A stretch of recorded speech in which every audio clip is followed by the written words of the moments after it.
ക്രിസ്തുവിൽ പ്രിയ സഹോദരങ്ങളെ, നിങ്ങൾക്ക് എല്ലാവർക്കും എൻ്റെ ക്രിസ്തീയ വന്ദനം. വീണ്ടും നമ്മൾ കർത്താവിൻ്റെ സന്നിധിയിൽ വന്നിരിക്കുകയാണ്. മുഴുവൻ മഹത്വവും കർത്താവിൻ്റെ പാദപീഠത്തിങ്കൽ അർപ്പിക്കുകയാണ്.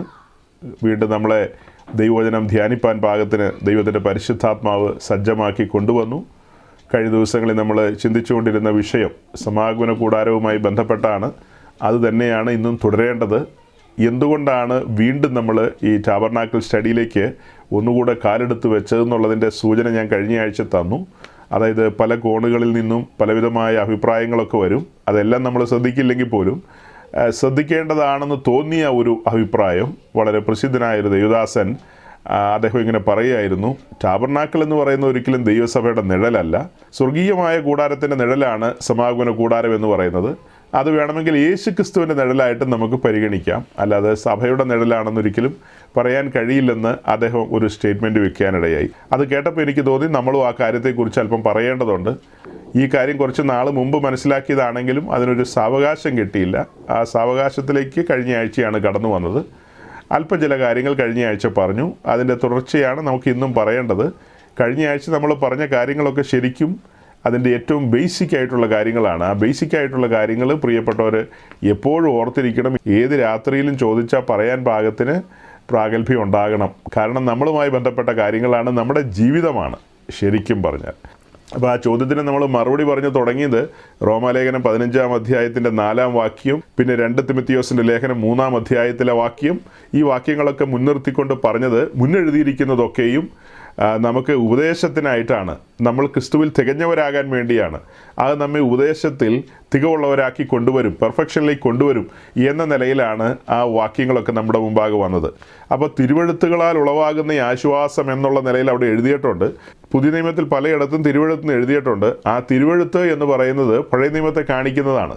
അപ്പോൾ പഴയ നിയമത്തിലെ ഈ പുസ്തകങ്ങളൊക്കെ നമ്മെ സംബന്ധിച്ച് നമ്മുടെ ആത്മീയ വർധനവിന് വേണ്ടിയുള്ള കാര്യങ്ങളാണ്. ആദിമസഭ അതിൻ്റെ തുടക്ക സമയത്തെല്ലാം ഈ തിരുവെഴുത്തുകളിൽ നിന്ന് തന്നെയാണ് സംസാരിച്ച് മുന്നോട്ട് പോയത്. കാരണം അന്ന് പുതിയ നിയമത്തിലെ പുസ്തകങ്ങൾ എഴുതപ്പെട്ടിട്ടില്ല, സുവിശേഷങ്ങൾ എഴുതപ്പെട്ടു വന്നിട്ടില്ല. ആ കാരണത്താൽ ഈ പഴയ നിയമ പുസ്തകത്തെ തന്നെ മുൻനിർത്തിക്കൊണ്ടാണ് അപ്പോസ്തലന്മാരൊക്കെ സംസാരിച്ചും പ്രസംഗിച്ചും പോയത്. കർത്താവ് തൻ്റെ സ്വർഗാരോഹണത്തിന് തൊട്ട് മുമ്പ് തൻ്റെ ശിഷ്യന്മാരോട് പറയുന്നൊരു ഭാഗമുണ്ട്. പുനരുദ്ധാനം ചെയ്ത കർത്താവ് എമ്മൗസിലേക്ക് പോയ ശിഷ്യന്മാരോട് കൂടെ ചേർന്ന് നടന്ന് അവർക്ക് തിരുവെഴുത്തുകളിൽ നിന്ന് തന്നെക്കുറിച്ചുള്ള കാര്യങ്ങളെ തെളിയിച്ചു കൊടുത്തെന്ന് നമ്മൾ വായിക്കുകയാണ്. അതായത് വിശുദ്ധ പ്രവാചകന്മാരാൽ എഴുതപ്പെട്ടിരിക്കുന്ന കാര്യങ്ങളെയെല്ലാം അവരോട് പറയുകയാണ്. 24-ാം അധ്യായത്തിൻ്റെ 27-ാം വാക്യം ഒന്ന് വായിച്ചേ. മോശ തുടങ്ങി സകല പ്രവാചകന്മാരിൽ നിന്നും എല്ലാ തിരുവെഴുത്തുകളിലും തന്നെക്കുറിച്ചുള്ളത് അവർക്ക് വ്യാഖ്യാനിച്ചു കൊടുത്തു. അതിന് താഴെ 32-ാം വാക്യത്തിൽ പറയുന്നത്, ഇങ്ങനെ വ്യാഖ്യാനിച്ചു കൊടുത്തപ്പോൾ, അവരോട് സംസാരിച്ചു കൊണ്ടിരുന്നപ്പോൾ, തിരുവെഴുത്ത് തെളിയിച്ചു കൊടുക്കുമ്പോൾ അവരുടെ ഹൃദയം ഉള്ളിൽ കത്തിക്കൊണ്ടിരുന്നു എന്നാണ് അവർ തന്നെ പറയുന്നത്. അവരുടെ ഹൃദയത്തിൽ ഉള്ളിൽ ആ കത്ത് പിടിച്ചു. ദൈവസ്നേഹത്തിൻ്റെതായ ആ അഗ്നി അവരുടെ ഉള്ളിൽ കത്തി. യേശുക്രിസ്തുവിൻ്റെ മഹാപുരോഹിത ശുശ്രൂഷ ശരിക്കും അവിടെ ആരംഭിക്കുകയാണ്. മഹാപുരോഹിതനായ ക്രിസ്തു അവരുടെ ഉള്ളം കത്തിക്കുകയാണ്. പിന്നത്തേതിൽ കർത്താവിൻ്റെ മഹാപുരോഹിത ശുശ്രൂഷയെക്കുറിച്ച് നമുക്ക് വിശദമായി കാണാൻ കഴിയും. അപ്പോൾ അതിനൊരു ആരംഭം കുറിക്കപ്പെടുകയാണ് ഇവിടെ. അപ്പോൾ എമ്മൗസിലേക്ക് പോയ ശിഷ്യന്മാർക്ക് തിരുവെഴുത്തുകളിൽ നിന്ന് തന്നെക്കുറിച്ച് തെളിയിച്ചു കൊടുത്തു. ഞാൻ തിരുവെഴുത്തുകളുടെ ഗൗരവം പറയാനാണ് ആ വാക്യം എടുത്തത്. ഇതേ 24-ാം അധ്യായത്തിൻ്റെ തന്നെ 44 മുതലുള്ള ഭാഗത്ത് കാണുന്നത്, പിന്നെ അവൻ അവരോട്, അതായത് തൻ്റെ ശിഷ്യന്മാരോട്, ഇതാകുന്നു നിങ്ങളോടുകൂടെ ഇരിക്കുമ്പോൾ ഞാൻ പറഞ്ഞ വാക്ക്, മോശയുടെ ന്യായപ്രമാണത്തിലും പ്രവാചക പുസ്തകങ്ങളിലും സങ്കീർത്തന പുസ്തകങ്ങളിലും എന്നെക്കുറിച്ച് എഴുതിയിരിക്കുന്നതൊക്കെയും നിവൃത്തിയാകണം എന്നുള്ളത് തന്നെ എന്ന് പറഞ്ഞ് തിരുവെഴുത്തുകളെ തിരിച്ചറിയേണ്ടതിന് അവരുടെ കണ്ണ് തുറന്നു കൊടുത്തു. അവരുടെ ഇന്നർ ഐസ്, അവരുടെ അകക്കണ്ണ് കൂടുതൽ തുറന്നു കൊടുത്തു. അപ്പോൾ തിരുവെഴുത്തുകളിൽ നിന്ന് ക്രിസ്തുവിനെ അവർക്ക് വെളിപ്പെട്ട് കിട്ടുകയാണ്. പിന്നീട് ഇതേ ശിഷ്യന്മാർ ഈ കർത്താവിൻ്റെ കൂടെ 3.5 വർഷം നടന്നിട്ടും പല കാര്യങ്ങളും അവർക്ക് മനസ്സിലായില്ല. എന്നാൽ അവരുടെ കണ്ണ് തുറന്നതിന് ശേഷം ഈ 39 പുസ്തകത്തിൽ നിന്നും അവർ ക്രിസ്തുവിനെ കണ്ടെത്താൻ ആരംഭിച്ചു. വിശുദ്ധ പ്രവാചകന്മാരിലൂടെ പറഞ്ഞു വെച്ച അനേക കാര്യങ്ങളുണ്ട്. ആ കാര്യങ്ങളുടെയെല്ലാം ആഴം അവരുടെ കണ്ണിന് മുമ്പിൽ തുറന്നു വരികയായിരുന്നു. പിന്നത്തേത് നമ്മൾ മുൻപോട്ട് ചിന്തിച്ചു വന്നപ്പോൾ സമാഗമന കൂടാരവുമായി ബന്ധപ്പെട്ട് വിശുദ്ധ ബൈബിളിലെ പഠനങ്ങളിലെ അതിൻ്റെ ഗൗരവത്തെക്കുറിച്ച് ചിന്തിക്കാനിടയായി. അതായത് പഴയ നിയമത്തിൽ 46 അധ്യായവും പുതിയ നിയമത്തിൽ 4 അധ്യായവും അതുപോലെ തന്നെ പഴയ നിയമത്തിൽ 5 പുസ്തകങ്ങളും ഈ ഒരു പഠനത്തിന് വേണ്ടി വേർതിരിച്ചിട്ടുണ്ട് എന്നുള്ള കാര്യം നമ്മൾ അവിടെ കണ്ടെത്തി. അങ്ങനെ പല കാര്യങ്ങളുമൊക്കെ പറഞ്ഞ് മുൻപോട്ട് വന്നിട്ട് എബ്രായ ലേഖനം 8-ാം അധ്യായത്തിൻ്റെ 5-ാം വാക്യം നമ്മൾ വായിക്കേണ്ടതായിരുന്നു. സമയക്കുറവുകൊണ്ട് അന്ന് വായിച്ചില്ല. ഇപ്പോൾ നമുക്ക് എബ്രായ ലേഖനം 8-ാം അധ്യായത്തിൻ്റെ 5-ാം വാക്യം ഒന്ന് വായിക്കാം. എബ്രായ ലേഖനം 8-ാം അധ്യായത്തിൻ്റെ 5-ാം വാക്യമാണ് വായിച്ചു കേട്ടത്. കൂടാരം തീർപ്പാൻ മോശെ ആരംഭിച്ചപ്പോൾ പർവ്വതത്തിൽ നിനക്ക് കാണിച്ച മാതൃക പ്രകാരം നീ സകലവും ചെയ്യുവാൻ നോക്ക് എന്നവനോട് അരുളി ചെയ്തതുപോലെ അവർ സ്വർഗീയത്തിൻ്റെ ദൃഷ്ടാന്തവും നിഴലുമായതിൽ ശുശ്രൂഷ ചെയ്യുന്നു. അതായത് മോശയും അഹ്റോനും ഒക്കെ ആകട്ടെ, പഴയ നിയമ പുരോഹിതന്മാരാകട്ടെ, അവർ സ്വർഗീയമായതിൻ്റെ നിഴലും ദൃഷ്ടാന്തവുമായതിൽ ശുശ്രൂഷ ചെയ്യുന്നു. അപ്പോൾ സ്വർഗത്തിലൊരു കൂടാരമുണ്ട്. സ്വർഗത്തിലെ സാക്ഷ്യ കൂടാരം തുറന്നെന്നൊക്കെ നമ്മൾ വെളിപ്പാട് പുസ്തകത്തിൽ വായിക്കുന്നില്ലേ? ആ വാക്യങ്ങളൊക്കെ നിങ്ങൾക്ക് അറിയാവുന്നതുകൊണ്ടാണ് ഞാൻ ആ വാക്യങ്ങളൊന്നും എടുക്കാത്തത്.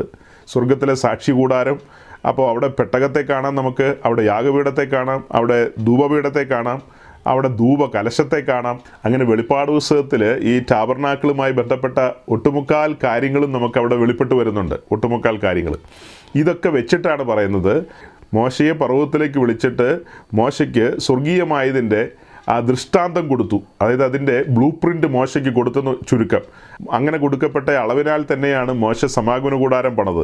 അതിനെക്കുറിച്ചാണ് ഇവിടെ എഴുതിയിരിക്കുന്നത്, അവർ സ്വർഗീയത്തിൻ്റെ നിഴലായതിൽ ശുശ്രൂഷ ചെയ്തു വന്നെന്ന്. സ്വർഗീയത്തിൻ്റെ നിഴൽ. അപ്പോൾ സമാഗമന കൂടാരം എന്ന് പറയുന്നത് സ്വർഗത്തിലെ കൂടാരത്തിൻ്റെ നിഴലാണ്. അടുത്തൊരു കാര്യം നമ്മൾ പറഞ്ഞത്, ഈ കൂടാരം എന്ന് പറയുന്നത് യേശുക്രിസ്തുവിൻ്റെ നിഴലാണ്. യേശുക്രിസ്തുവിൻ്റെ നിഴലാണ്.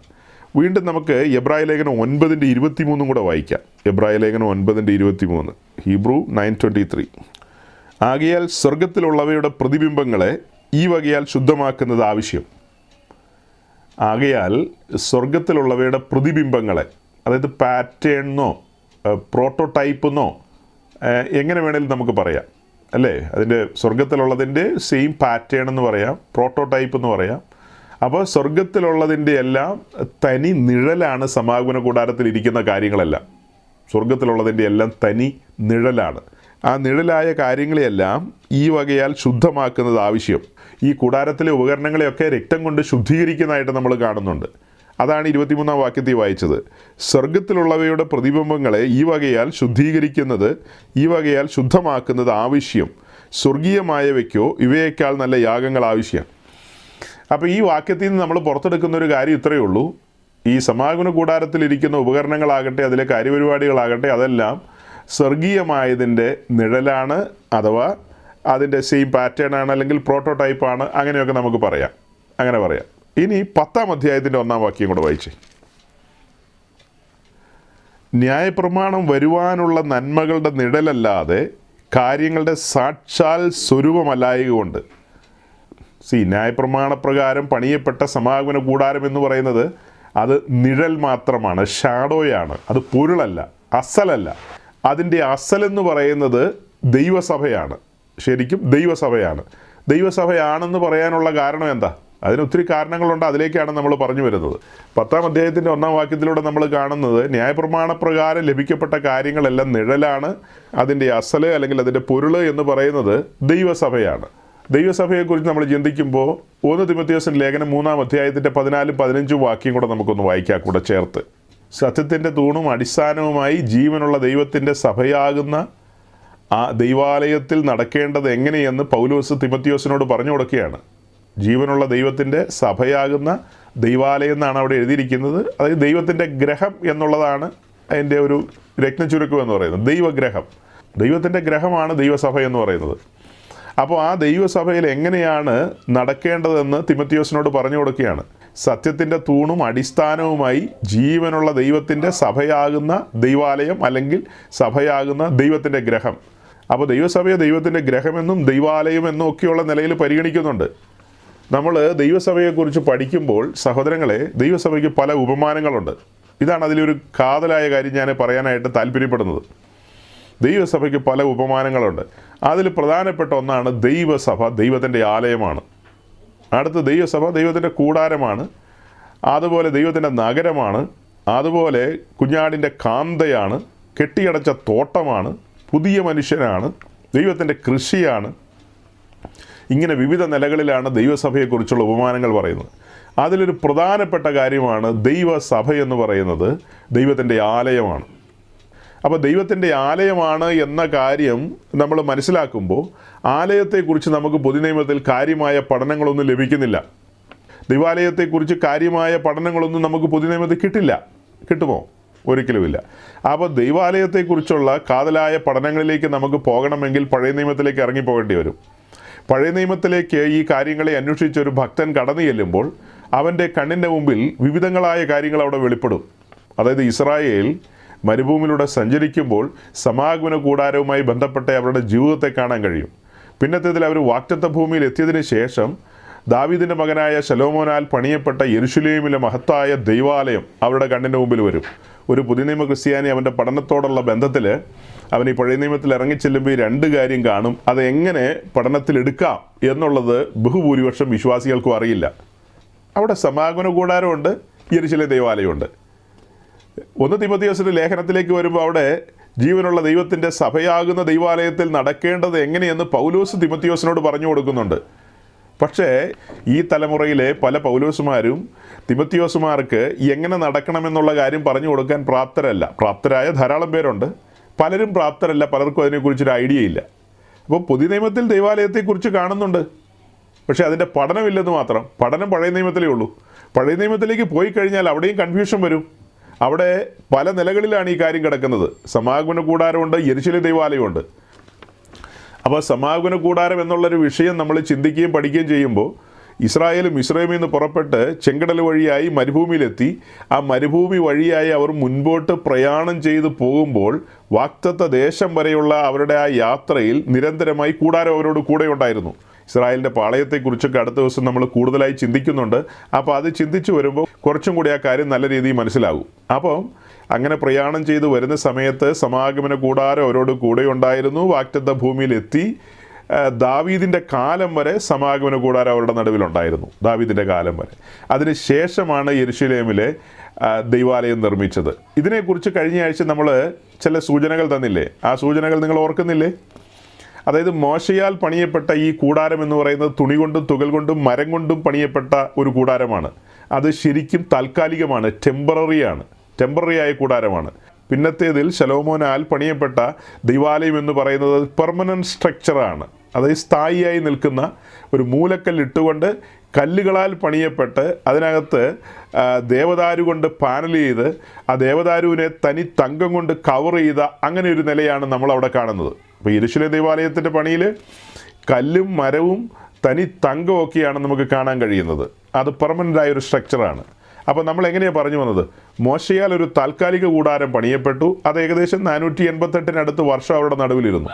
ശലോമോനാൽ പണിയപ്പെട്ട ദൈവാലയം 1000 താഴെ വർഷം അവരുടെ നടുവിലുണ്ടായിരുന്നു. അതിങ്ങനെയാണ് നമ്മൾ പറയുന്നത്: മോശയുടേതൊരു താൽക്കാലിക കൂടാരം, ശലോമോൻ്റേതൊരു പെർമനൻ്റായ സ്ട്രക്ചർ. പിന്നത്തേതിൽ നമ്മൾ കണ്ടത് യേശു ക്രിസ്തു ഈ ഭൂമിയിൽ ഒരു മൺമയ കൂടാരത്തിൽ സഞ്ചരിക്കുന്നു. പുനരുദ്ധാനത്തിന് ശേഷം ഒരു വിൺമയ കൂടാരത്തിലേക്ക് മാറ്റപ്പെടുന്നു. അങ്ങനെ ഒരു കാഴ്ചയാണ് കണ്ടത്.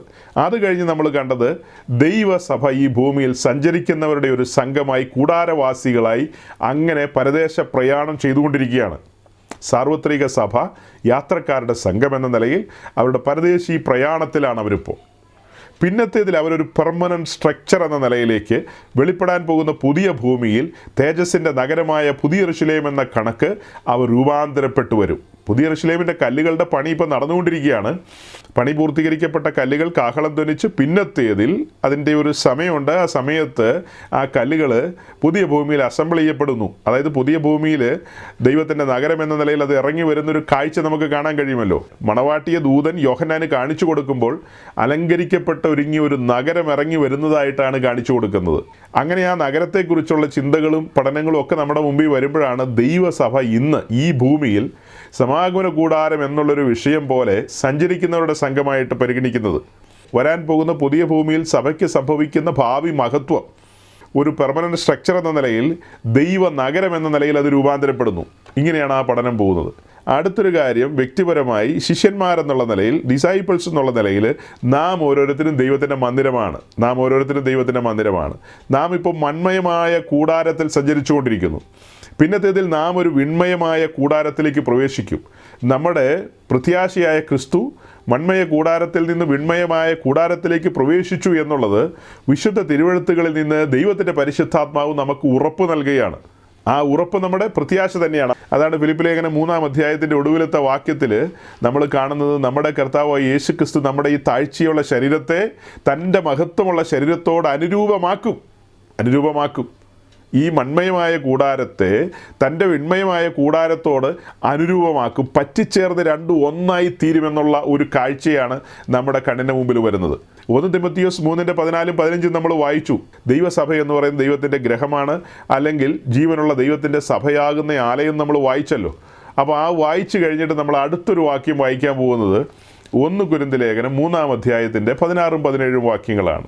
1 Corinthians chapter 3 verse 16 and 17. 16-ാം വാക്യം വായിച്ചാൽ മതി ഷിജു പാസ്റ്റർ. ഒന്നുകൂടെ വായിച്ചേ, 16-ാം വാക്യം മാത്രം. നിങ്ങൾ ദൈവത്തിന്റെ മന്ദിരമെന്നും ദൈവത്തിന്റെ ആത്മാവ് നിങ്ങളിൽ വസിക്കുന്നുവെന്നും അറിയുന്നില്ലേ? നിങ്ങൾ ദൈവത്തിൻ്റെ മന്ദിരം, ദൈവത്തിൻ്റെ ആത്മാവ് നിങ്ങളിൽ വസിക്കുന്നു. അതാണ് ആ വാക്യത്തിലൂടെ നമുക്ക് പുറത്തു കിട്ടിയ കാര്യം. സഭ എന്ന് പറയുന്നത് ദൈവത്തിൻ്റെ മന്ദിരമാണ്. ആ മന്ദിരത്തിൽ ദൈവത്തിൻ്റെ പരിശുദ്ധാത്മാവിൻ്റെ പ്രവർത്തനമുണ്ട്, അല്ലെങ്കിൽ പരിശുദ്ധാത്മാവ് വസിക്കുന്നു. 1 കൊരിന്ത്യർ ലേഖനം തന്നെ 6:19-20 ഒന്ന് വായിച്ചേ. 1 കൊരിന്ത്യർ ലേഖനം 6:19-20.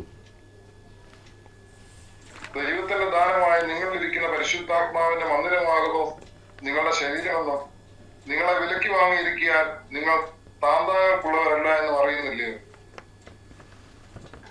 അതായത് നമ്മുടെ ശരീരം ദൈവത്തിൻ്റെ പരിശുദ്ധാത്മാവിൻ്റെ മന്ദിരമാണ് എന്നുള്ള ബോധ്യമാണ് നമുക്ക് നൽകുന്നത്. ഇവിടെ വ്യക്തിപരമായി നാം ഓരോരുത്തരും നമ്മുടെ ശരീരം ദൈവത്തിൻ്റെ മന്ദിരമായി രൂപാന്തരപ്പെടുന്ന കാര്യമാണ് അവിടെ വായിക്കുന്നത്. 3:16-17 വായിക്കുമ്പോൾ നാം സഭയെന്ന നിലയിൽ ഒത്തുകൂടുന്നു, അതൊരു ശരീരം എന്ന നിലയിൽ. അങ്ങനെ ഒത്തുകൂടുന്ന ആ ഒത്തുകൂടലിൻ്റെ നടുവിലും ദൈവത്തിൻ്റെ പരിശുദ്ധാത്മാവിൻ്റെ വാസമുണ്ട്. നാം പരിശുദ്ധാത്മാവിൻ്റെ മന്ദിരമാണ്, ദൈവസഭ പരിശുദ്ധാത്മാവിൻ്റെ മന്ദിരമാണ് എന്ന ബോധ്യമാണ് അവിടെ ലഭിക്കുന്നത്. അപ്പോൾ ഈ 2 വാക്യങ്ങളിൽ നിന്ന് കാതലായൊരു കാര്യം നിങ്ങളുടെ മുമ്പിൽ കൊണ്ടുവരികയാണ്. ദൈവസഭ ദൈവത്തിൻ്റെ ആലയമാണ്, നാം ഓരോരുത്തരും ദൈവത്തിൻ്റെ മന്ദിരമാണ് എന്നുള്ള കാര്യങ്ങളൊക്കെ അവിടെ നമുക്ക് വെളിപ്പെട്ട് കിട്ടുന്നുണ്ട്. അങ്ങനെയാണെങ്കിൽ നാം ആകുന്ന മന്ദിരത്തെ, ദൈവസഭയാകുന്ന മന്ദിരത്തെ പണിയണമല്ലോ. അത് പണിത് കൊണ്ടുപോകണമെങ്കിൽ അതിനൊരു പാറ്റേൺ വേണം. ആ പാറ്റേൺ നമ്മൾ എവിടെ നിന്നാണ് കണ്ടെത്തുന്നത്?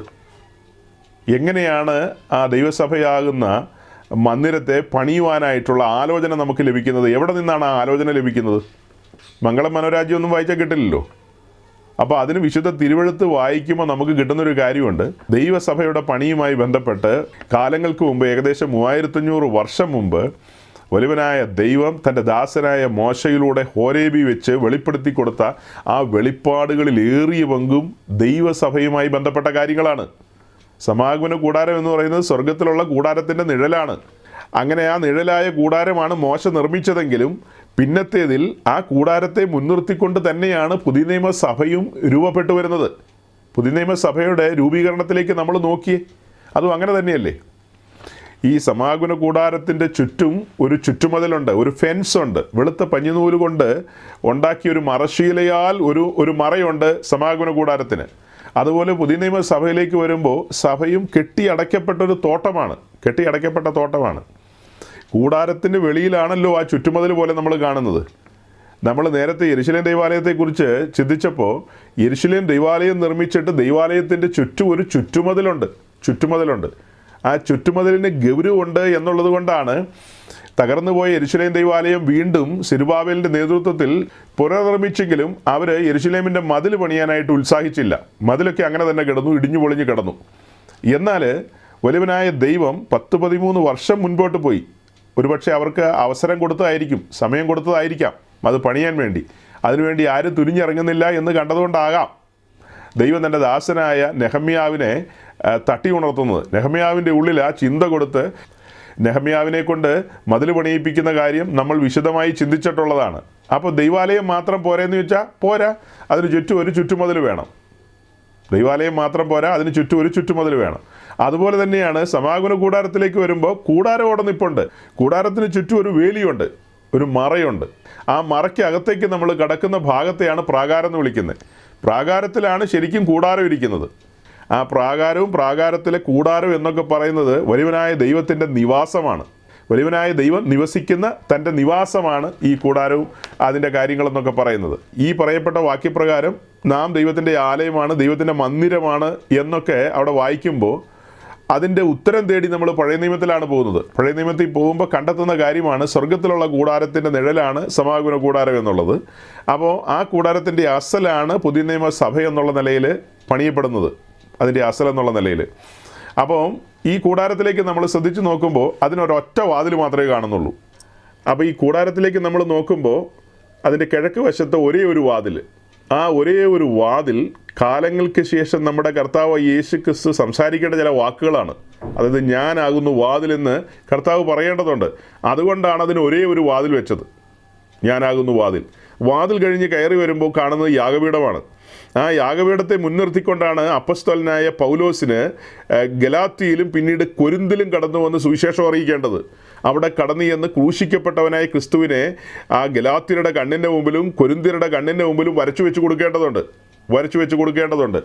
ഈ കാര്യങ്ങളൊക്കെ ഇന്നേക്ക് 3500 വർഷം മുമ്പ് മോശയ്ക്ക് വലിയവനായ ദൈവം വെളിപ്പെടുത്തി കൊടുത്തു. പക്ഷെ മോശയ്ക്കൊന്നും മനസ്സിലായി എന്നല്ല ഞാൻ പറയുന്നത്. മോശയ്ക്ക് സമാഗമന കൂടാരം എന്ന് പറയുന്നൊരു കാര്യം വെളിപ്പെടുത്തി കൊടുത്തെങ്കിലും സമാഗമന കൂടാരത്തിൻ്റെ ആഴമോ അർത്ഥമോ ഒന്നും യഹൂദന്മാർക്കോ പഴയ നിയമ വിശുദ്ധന്മാർക്കോ ഒന്നും മനസ്സിലായില്ല. അത് വെളിപ്പെട്ട് കിട്ടിയ മോശയ്ക്ക് പോലും മനസ്സിലായില്ല. അതിൻ്റെ അളവും അതിൻ്റെ കാര്യങ്ങളൊക്കെ വെളിപ്പെട്ട് കിട്ടിയ മോശയ്ക്ക് അത് യഹൂദന്മാരിലൂടെ അവിടെ അവസാനിക്കുന്നൊരു കാര്യമായിട്ട് മാത്രമേ അവർ ചിന്തിച്ച് കാണുകയുള്ളൂ. അതിലപ്പുറം കടന്നു പോയിട്ട് ഇനി വലിയ വെളിപ്പാടുകൾ വരുന്നുണ്ട്. ഈ യാഗപീഠം കാൽവറിയിലെ ക്രൂശിലേക്ക് വിരൽ ചൂണ്ടുകയാണ് എന്നൊന്നും മോശയ്ക്ക് മനസ്സിലായി കാണില്ല.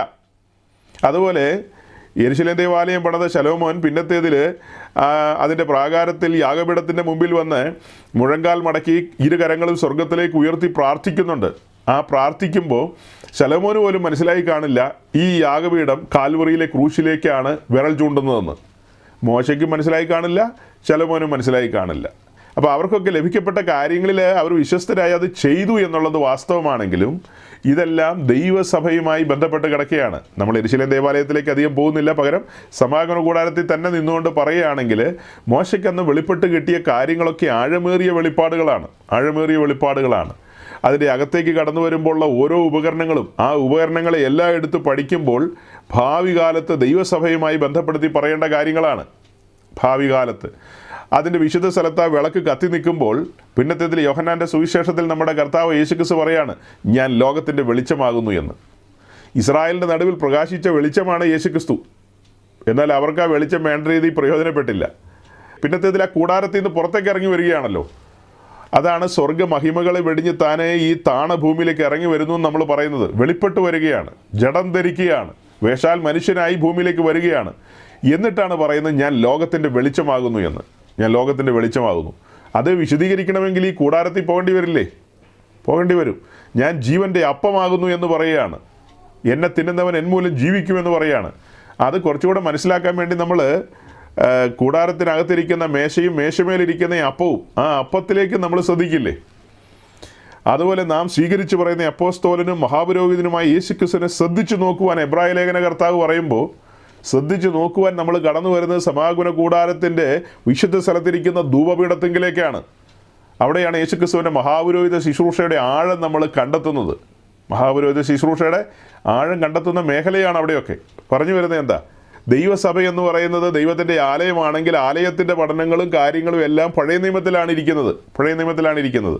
അങ്ങനെ നമ്മൾ സമാഗമന കൂടാരത്തിലേക്ക് വന്ന് നോക്കുമ്പോൾ അത് സ്വർഗീയമായ കൂടാരത്തിൻ്റെ നിഴലാണെങ്കിൽ ദൈവസഭ അതിൻ്റെ പൊരുളാണ്, അതിൻ്റെ അസലാണ്. സ്വർഗീയമായ കൂടാരത്തിൻ്റെ അളവിനാൽ പണിയപ്പെടുന്ന ഒരു കൂടാരമാണ്, അല്ലെങ്കിൽ ഒരു നിവാസമാണ് ദൈവസഭ എന്ന് പറയുന്നത്. ഇത് കേൾക്കുമ്പോൾ ചിലപ്പോൾ പലരും ചിന്തിക്കും, അങ്ങനെയാണോ ഇന്ന് നമ്മുടെ നാട്ടിലൊക്കെ പണിയുന്നതെന്ന് ചോദിച്ചു കഴിഞ്ഞാൽ ആണെന്ന് ഞാൻ തറപ്പിച്ച് പറയുന്നില്ല. ബഹുഭൂരിപക്ഷം പേരും അളവ് തെറ്റിയാണ് പണിയുന്നത്. പണിയുന്ന പണിക്കാരിൽ പലരുടെയും കയ്യിൽ അളവ് നൂലും ഇല്ല, തൂക്കുകട്ടയില്ല. ഇന്ന് പണിക്കാരെന്ന് പറഞ്ഞ് വിലസി നടക്കുന്ന അനേകരുണ്ടല്ലോ. ഈ നടക്കുന്ന ആളുകളിൽ പലരുടെ കയ്യിലും അളവ് നൂലും ഇല്ല, തൂക്കുകട്ടയും ഇല്ല. ഗഹനമായൊരു വിഷയമാണിത്. ആ ഗഹനമായ വിഷയം അതിൻ്റെ ഗൗരവത്തിലല്ല പലരും കൈകാര്യം ചെയ്യുന്നത്. യേശുക്രിസ്തു മന്മയ കൂടാരത്തിൽ പിന്നത്തേതിൽ വിൺമയ കൂടാരത്തിലേക്ക് പ്രവേശിച്ചെന്ന് പറഞ്ഞല്ലോ. അങ്ങനെ പറയണമെങ്കിൽ അതിന് സപ്പോർട്ടിംഗ് ആയിട്ട് 1-2 വാക്യം കൂടെ ഒന്ന് വായിക്കാം. എബ്രായ ലേഖനം 9-ാം അധ്യായത്തിൻ്റെ 11-ാം വാക്യം. Hebrew chapter 9 verse 11. ക്രിസ്തുവോ വരുവാനുള്ള നന്മകളുടെ മഹാപുരോഹിതനായി വന്നിട്ട് കൈപ്പണിയല്ലാത്തതായി, എന്ന് വെച്ചാൽ ഈ സൃഷ്ടിയിൽ ഉൾപ്പെടാത്തതായി വലിപ്പവും തികവുമേറിയ ഒരു കൂടാരത്തിൽ കൂടി. എബ്രായ ലേഖനം 9-ാം അധ്യായത്തിൻ്റെ 11-ാം വാക്യം ഇപ്പോൾ വായിച്ചത്.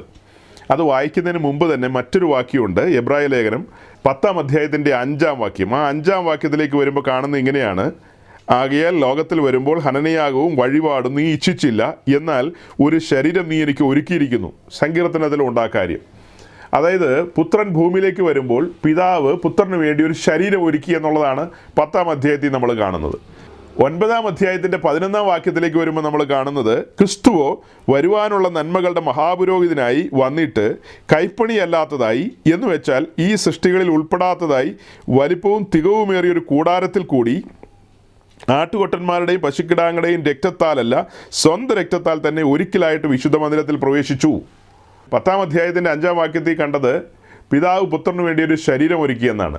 ആ ശരീരത്തെക്കുറിച്ച് ഈ 9-ന്റെ 11 നമ്മൾ മനസ്സിലാക്കുന്നത് അത് ഒരു കൂടാരം എന്ന നിലയിൽ, ഒരു മൺമയമായ കൂടാരം എന്ന നിലയിലാണ് നമ്മൾ പരിഗണിക്കുന്നത്. ക്രിസ്തു ഒരു മൺമയമായ കൂടാരത്തിലൂടെ കടന്നുപോയി എന്ന് പറഞ്ഞാൽ തൻ്റെ 33 വയസ്സ് ഈ ഭൂമിയിൽ ജീവിച്ച് തീർത്ത ആ ഒരു ജീവിതത്തെക്കുറിച്ചാണ് സൂചിപ്പിക്കുന്നത്. തൻ്റെ മൺമയമായ കൂടാരത്തിലൂടെ കടന്ന് പിന്നത്തേതിൽ വിശുദ്ധ മന്ദിരത്തിലെ അഥവാ സ്വർഗീയ കൂടാരത്തിലെ കൃപാസനത്തെങ്കിൽ വന്ന് ആ രക്തം തളിച്ചുകൊണ്ട് വീണ്ടെടുപ്പിൻ പ്രക്രിയ പൂർത്തീകരിച്ച കാര്യമാണ് ഈ വാക്യങ്ങളിലൂടെ എല്ലാം നമുക്ക് ലഭിക്കുന്നത്. എബ്രായ ലേഖനം 8, 9, 10 അധ്യായങ്ങളിലൊക്കെ വീണ്ടെടുപ്പുമായി ബന്ധപ്പെട്ട് യേശുക്രിസ്തുവിൻ്റെ പരമയാഗം അതിൻ്റെ ഗൗരവത്തിൽ വെളിപ്പെട്ട് കിട്ടുന്ന അധ്യായങ്ങളാണ്. അപ്പോൾ യേശുക്രിസ്തു ഒരു മൺമയമായ കൂടാരത്തിൽ ഈ ഭൂമിയിൽ സഞ്ചരിച്ച് പിന്നത്തേതിൽ ശുശ്രൂഷ പൂർത്തീകരിക്കുന്ന കാര്യമാണ് കാണുന്നത്. ഇതിനോടനുബന്ധിച്ച് തന്നെ യോഹന്നാൻ 1:14 കൂടെ നമുക്ക് നോട്ട് ചെയ്യാം. അതിപ്പോൾ വായിക്കേണ്ട. യേശുക്രിസ്തു കൃപയും സത്യവും നിറഞ്ഞവനായി നമ്മുടെ ഇടയിൽ പാർത്തെന്ന് നമുക്ക് ആ വാക്യത്തിലൂടെ കാണാൻ കഴിയുമെങ്കിലും പല തർജ്ജമകളിലും ക്രിസ്തു കൂടാരമടിച്ച് നമ്മുടെ ഇടയിൽ പാർത്തു എന്നുള്ള നിലയിലാണ് ആ വാക്യം കിടക്കുന്നത്. പല തർജ്ജമകളിലും, എല്ലാത്തിലും അങ്ങനെയില്ല, ചില തർജ്ജമകളിലെല്ലാം അങ്ങനെയുണ്ട്. ക്രിസ്തു കൂടാരമടിച്ച് നമ്മുടെ ഇടയിൽ പാർത്തു എന്നുള്ള നിലയിൽ. അപ്പോൾ ക്രിസ്തു ഈ ഭൂമിയിൽ ഒരു മൺമയ കൂടാരത്തിലായിരുന്നു എന്നുള്ളതിൻ്റെ ഒരു ചുരുക്കെഴുത്താണ് ആ പറഞ്ഞു വരുന്നത്. പിന്നത്തേതിൽ നമ്മൾ ക്രിസ്തുവിനെ കാണുന്നത് എങ്ങനെയാണ്? വെളിപ്പാട് ദിവസം 1-ാം അധ്യായത്തിലേക്ക് വരുമ്പോൾ നമ്മൾ കാണുന്ന ആ തേജോമയമായ രൂപം, വിൺമയ ശരീരം ധരിച്ചുകൊണ്ട് തേജസ്കരിക്കപ്പെട്ട ക്രിസ്തുവിനെയാണ് നമ്മൾ കാണുന്നത്. നമ്മുടെ പ്രത്യാശയുടെ വിഷയങ്ങളാണതെല്ലാം. താഴ്ചയുള്ള ശരീരത്തിലാണ് നമ്മളിപ്പോൾ സഞ്ചരിക്കുന്നത്. നമുക്ക് ലഭിക്കപ്പെടുന്നൊരു ഉറപ്പാണത്. നമ്മുടെ കർത്താവ് മുന്നോടിയവനാണ്, ഫോർറണ്ണറാണ്. ഫോർറണ്ണർ, എന്ത് മനോഹരമായ വാക്കാണത്. അവൻ മൺമയമായ കൂടാരത്തിലൂടെ മുന്നോടി ഓട്ടം പൂർത്തീകരിച്ച് വിശുദ്ധ മന്ദിരത്തിലേക്ക് പ്രവേശിച്ച് ഇപ്പോൾ താൻ ആ തേജസ്സിൻ്റെ കൂടാരത്തിൽ, വിൺമയമായ കൂടാരത്തിൽ പിതാവിൻ്റെ വലഭാഗത്ത് തൻ്റെ സഭയ്ക്ക് വേണ്ടി പക്ഷപാതം ചെയ്തുകൊണ്ടിരിക്കുന്നു. മഹനീയമായ കാഴ്ചകളാണ്. അത് പറഞ്ഞു കഴിഞ്ഞിട്ട് അടുത്ത പടിയാണ് പറയുന്നത്. സഭയെന്ന് പറയുന്നത് യാത്രക്കാരുടെ സംഘമാണ്. അവർ പരദേശ പ്രയാണത്തിലാണ്. അവർ പിന്നത്തേതിൽ സ്വസ്ഥതയിലേക്ക് പ്രവേശിക്കും. അവർക്ക് വേണ്ടി ഒരുക്കിയിട്ടുള്ള മഹത്വങ്ങളിലേക്ക്, വാഗ്ദത്തത്തിൻ്റെ പൂർത്തീകരണത്തിലേക്കെല്ലാം പ്രവേശിക്കും. അതാണ് വെളിപ്പാട് ദിവസം 21-ാം അധ്യായത്തിൽ നമ്മൾ കാണുന്നത്. അവിടെ എന്താ കാണുന്നത്? മണവാളിനു വേണ്ടി അലങ്കരിച്ചൊരുക്കപ്പെട്ടിട്ടുള്ള മണവാട്ടിയെപ്പോലെ ഇതാ ഒരു നഗരം ഇറങ്ങി വരുന്നു, തേജസ്സിൻ്റെ ഒരു നഗരം. അതാണ് കുഞ്ഞാടിൻ്റെ കാന്ത എന്നാണ് ദൂതൻ യോഹന്നാനോട് പറയുന്നത്. അതായത് പണിയപ്പെട്ട, ഒരുക്കപ്പെട്ട ദൈവസഭ, അതിൻ്റെ ഭാവി മഹത്വത്തിൽ വെളിപ്പെടുന്ന ആ വെളിപ്പാടാണ് അവിടെ കാണുന്നത്. വ്യക്തിപരമായി നമ്മുടെ ജീവിതത്തെക്കുറിച്ച് അവിടെ നമ്മൾ പറഞ്ഞു കഴിഞ്ഞു. അപ്പോൾ ഈ പറയപ്പെട്ട കാര്യങ്ങളെല്ലാം വെച്ച് നമുക്ക് ഉറപ്പിച്ചു പറയാം, ദൈവസഭയുടെ നിഴൽ തന്നെയാണ് സമാഗമന കൂടാരം. ദൈവസഭ ദൈവത്തിൻ്റെ ആലയമാണ് എന്ന് പുതിയ നിയമത്തിൽ കാണുന്നുണ്ടെങ്കിൽ, നാം ഓരോരുത്തരും ദൈവത്തിൻ്റെ മന്ദിരമാണെന്ന് വളരെ വ്യക്തമായി, സ്പഷ്ടമായിട്ട് പുതിയ നിയമത്തിൽ നമ്മൾ കാണുന്നുണ്ടെങ്കിൽ, അതിൻ്റെ ആധികാരികമായ പഠനത്തിന് വേണ്ടി നമുക്ക് ഇറങ്ങാൻ കഴിയുന്നത് പഴയ നിയമത്തിലാണ്. പഴയ നിയമത്തിലേക്ക് ഇറങ്ങുമ്പോൾ നിശ്ചയമായും സമാഗമന കൂടാരത്തെ മുൻനിർത്തിക്കൊണ്ട് മാത്രമാണ് നമുക്ക് മുൻപോട്ട് പോകാൻ കഴിയുള്ളൂ. അതായത് സമാഗമന കൂടാരം എന്ന് പറയുന്ന ആ കൂടാരത്തിൽ വിവിധങ്ങളായ ഉപകരണങ്ങളുണ്ടെന്ന് നമുക്കറിയാമല്ലോ. അതുപോലെ തന്നെ മർക്കോസിൻ്റെ മാളികയിൽ അപ്പോസ്തലന്മാർ ഒരുമിച്ച് കൂടി അവിടെ സഭയാം കൂടാരമാണ് നിവർത്തിയെന്ന് നമ്മൾ പലവട്ടം പറഞ്ഞിട്ടുണ്ട്. സഭയാം കൂടാരമാണ് നിവർത്തിയത്. ആ നിവർത്തപ്പെട്ട കൂടാരത്തിൽ യാഗപീഠമുണ്ട്. യാഗപീഠം എന്തിനെയാണ് കാണിക്കുന്നത്? ക്രൂശിക്കപ്പെട്ടവനായ ക്രിസ്തുവിനെയാണ് കാണിക്കുന്നത്.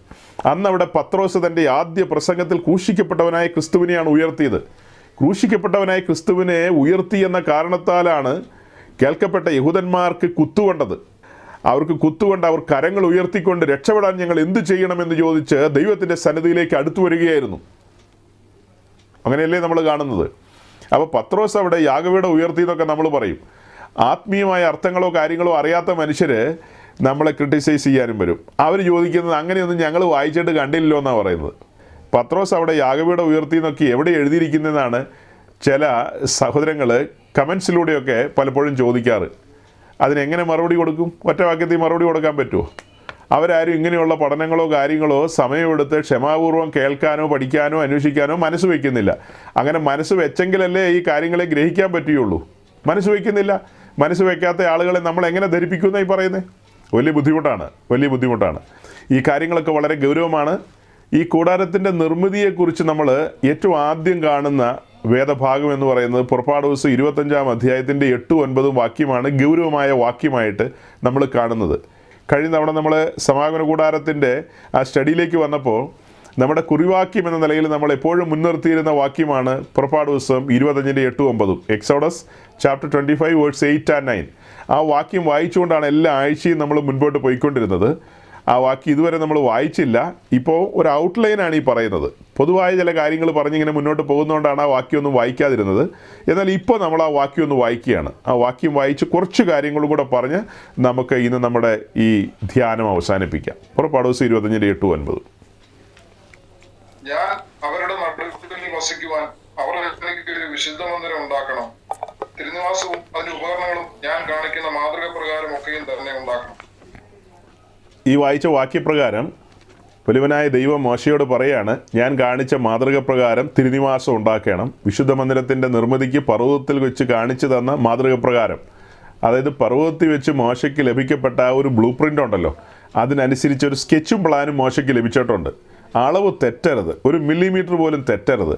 അങ്ങനെ മോശ ആ കൂടാരം പണിയണമെന്നുള്ള കാര്യമാണ് മോശയോട് പറയുന്നത്. മോശയെക്കുറിച്ചുള്ള നമ്മുടെ ചില അറിവുകളുണ്ട്. ആ അറിവുകളെന്ന് പറയുന്നത് മോശ വിക്കനായിരുന്നു, മരുഭൂമിയിൽ ആടിനെ മേയിച്ച് നടക്കുന്ന ഒരാളാണ്. അങ്ങനെയൊക്കെയുള്ള കാര്യങ്ങളാണ് നമുക്ക് മോശയെക്കുറിച്ച് അറിയാൻ കഴിയുന്നത്. എന്നാൽ അപ്പോസ്തല പ്രവൃത്തി 7-ാം അധ്യായത്തിൻ്റെ 44-ാം വാക്യത്തിലേക്ക് വരുമ്പോൾ സ്തേഫാനോസിൻ്റെ പ്രസംഗ സമയത്ത് സ്തേഫാനോസ് ഈ കാര്യങ്ങളെക്കുറിച്ച് എടുത്തു പറയുന്നുണ്ട്. സമാഗമന കൂടാരത്തെക്കുറിച്ച് പറയുന്നുണ്ട്, മോശയെക്കുറിച്ച് പറയുന്നുണ്ട്. അതിൽ മോശയെക്കുറിച്ച് പറയുന്ന ആ ഭാഗം ഒന്ന് വായിച്ചേ. അപ്പോസ്തല പ്രവൃത്തി 7-ന്റെ 22 ആദ്യം വായിക്കാം, പിന്നെ നമുക്ക് 7-ന്റെ 44 വായിക്കാം. ആദ്യം 7-ന്റെ 22 വായിക്കുക. മോശ മിസ്രയീമ്യരുടെ സകല ജ്ഞാനവും അഭ്യസിച്ചു വാക്കിലും പ്രവൃത്തിയിലും സമർത്ഥനായി തീർന്നു. മോശ മിസ്രയീമ്യരുടെ സകല അഭ്യസനങ്ങളും അഭ്യസിച്ച വ്യക്തിയാണ്. വാക്കിലും പ്രവൃത്തിയിലും സമർത്ഥനായിരുന്നു. ചുരുക്കി പറഞ്ഞാൽ മോശ സമർത്ഥനായിരുന്നു. മോശ എവിടെ വളർന്നതാണ്? മോശ രാജകൊട്ടാരത്തിൽ വളർന്നതാണ്. ജൂനിയർ ഫറവോയാകേണ്ടവനാണ്. ഫറവോൻ്റെ പുത്രിയുടെ മകനെന്ന് വിളിക്കപ്പെട്ടവനാണ് മോശ. ആ മോശ എല്ലാ കാര്യങ്ങളും അഭ്യസിച്ചിരുന്നു. മിസ്രൈമിലെ സകല ജ്ഞാനവും അഭ്യസിച്ചിരുന്നയാളാണ് മോശ. തൻ്റെ കഴിവുകൾക്ക് ഒരു കുറവുമില്ല.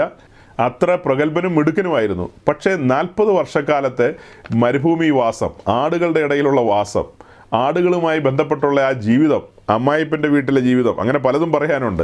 ഇതൊക്കെ വെച്ച് നമ്മൾ ചിന്തിക്കുമ്പോൾ വാക്കിലും പ്രവൃത്തിയിലും സമൃദ്ധനായിരുന്ന മോശ, ആ മോശയെ പിന്നെ നമ്മൾ വിക്കനായ മോശയായിട്ടാണ് കാണുന്നത്.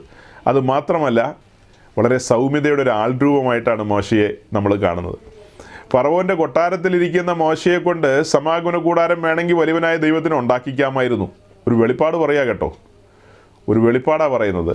ഫറവോൻ്റെ കൊട്ടാരത്തിൽ നിന്ന് മോശയെ വിളിച്ചിറക്കിക്കൊണ്ടുവന്ന് സമാഗമന കൂടാരം വേണമെങ്കിൽ വലിയവനായ ദൈവത്തിന് ഉണ്ടാക്കിക്കാമായിരുന്നു. പക്ഷെ അങ്ങനെ ഉണ്ടാക്കിച്ചില്ല. പകരം എന്താ ചെയ്തത്? മോശ പോലും ചിന്തിക്കാത്തൊരു 40 വർഷക്കാലം മരുഭൂമിയിൽ അലയുന്ന മനുഷ്യനായിട്ട് അലച്ചിലേക്കാണ് കടന്നുപോയത്.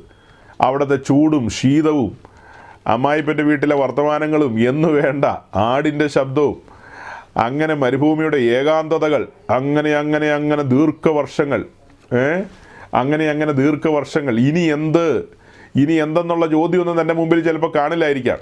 മിസ്രൈമിൽ പാർക്കുന്ന തൻ്റെ സഹോദരങ്ങളെ ഇനി ജീവിതത്തിൽ കാണാൻ കഴിയുമെന്നോ, അവരുമായിട്ട് ഒരു സഹവർത്തിത്വം ഇനി ഉണ്ടാകുമെന്നോ, താൻ ഇങ്ങനെയൊരു ശുശ്രൂഷകളൊക്കെ ചെയ്യാനുള്ള മനുഷ്യനാണെന്നോ ഒന്നും മോശ ചിന്തിക്കുന്നുണ്ടാകില്ല.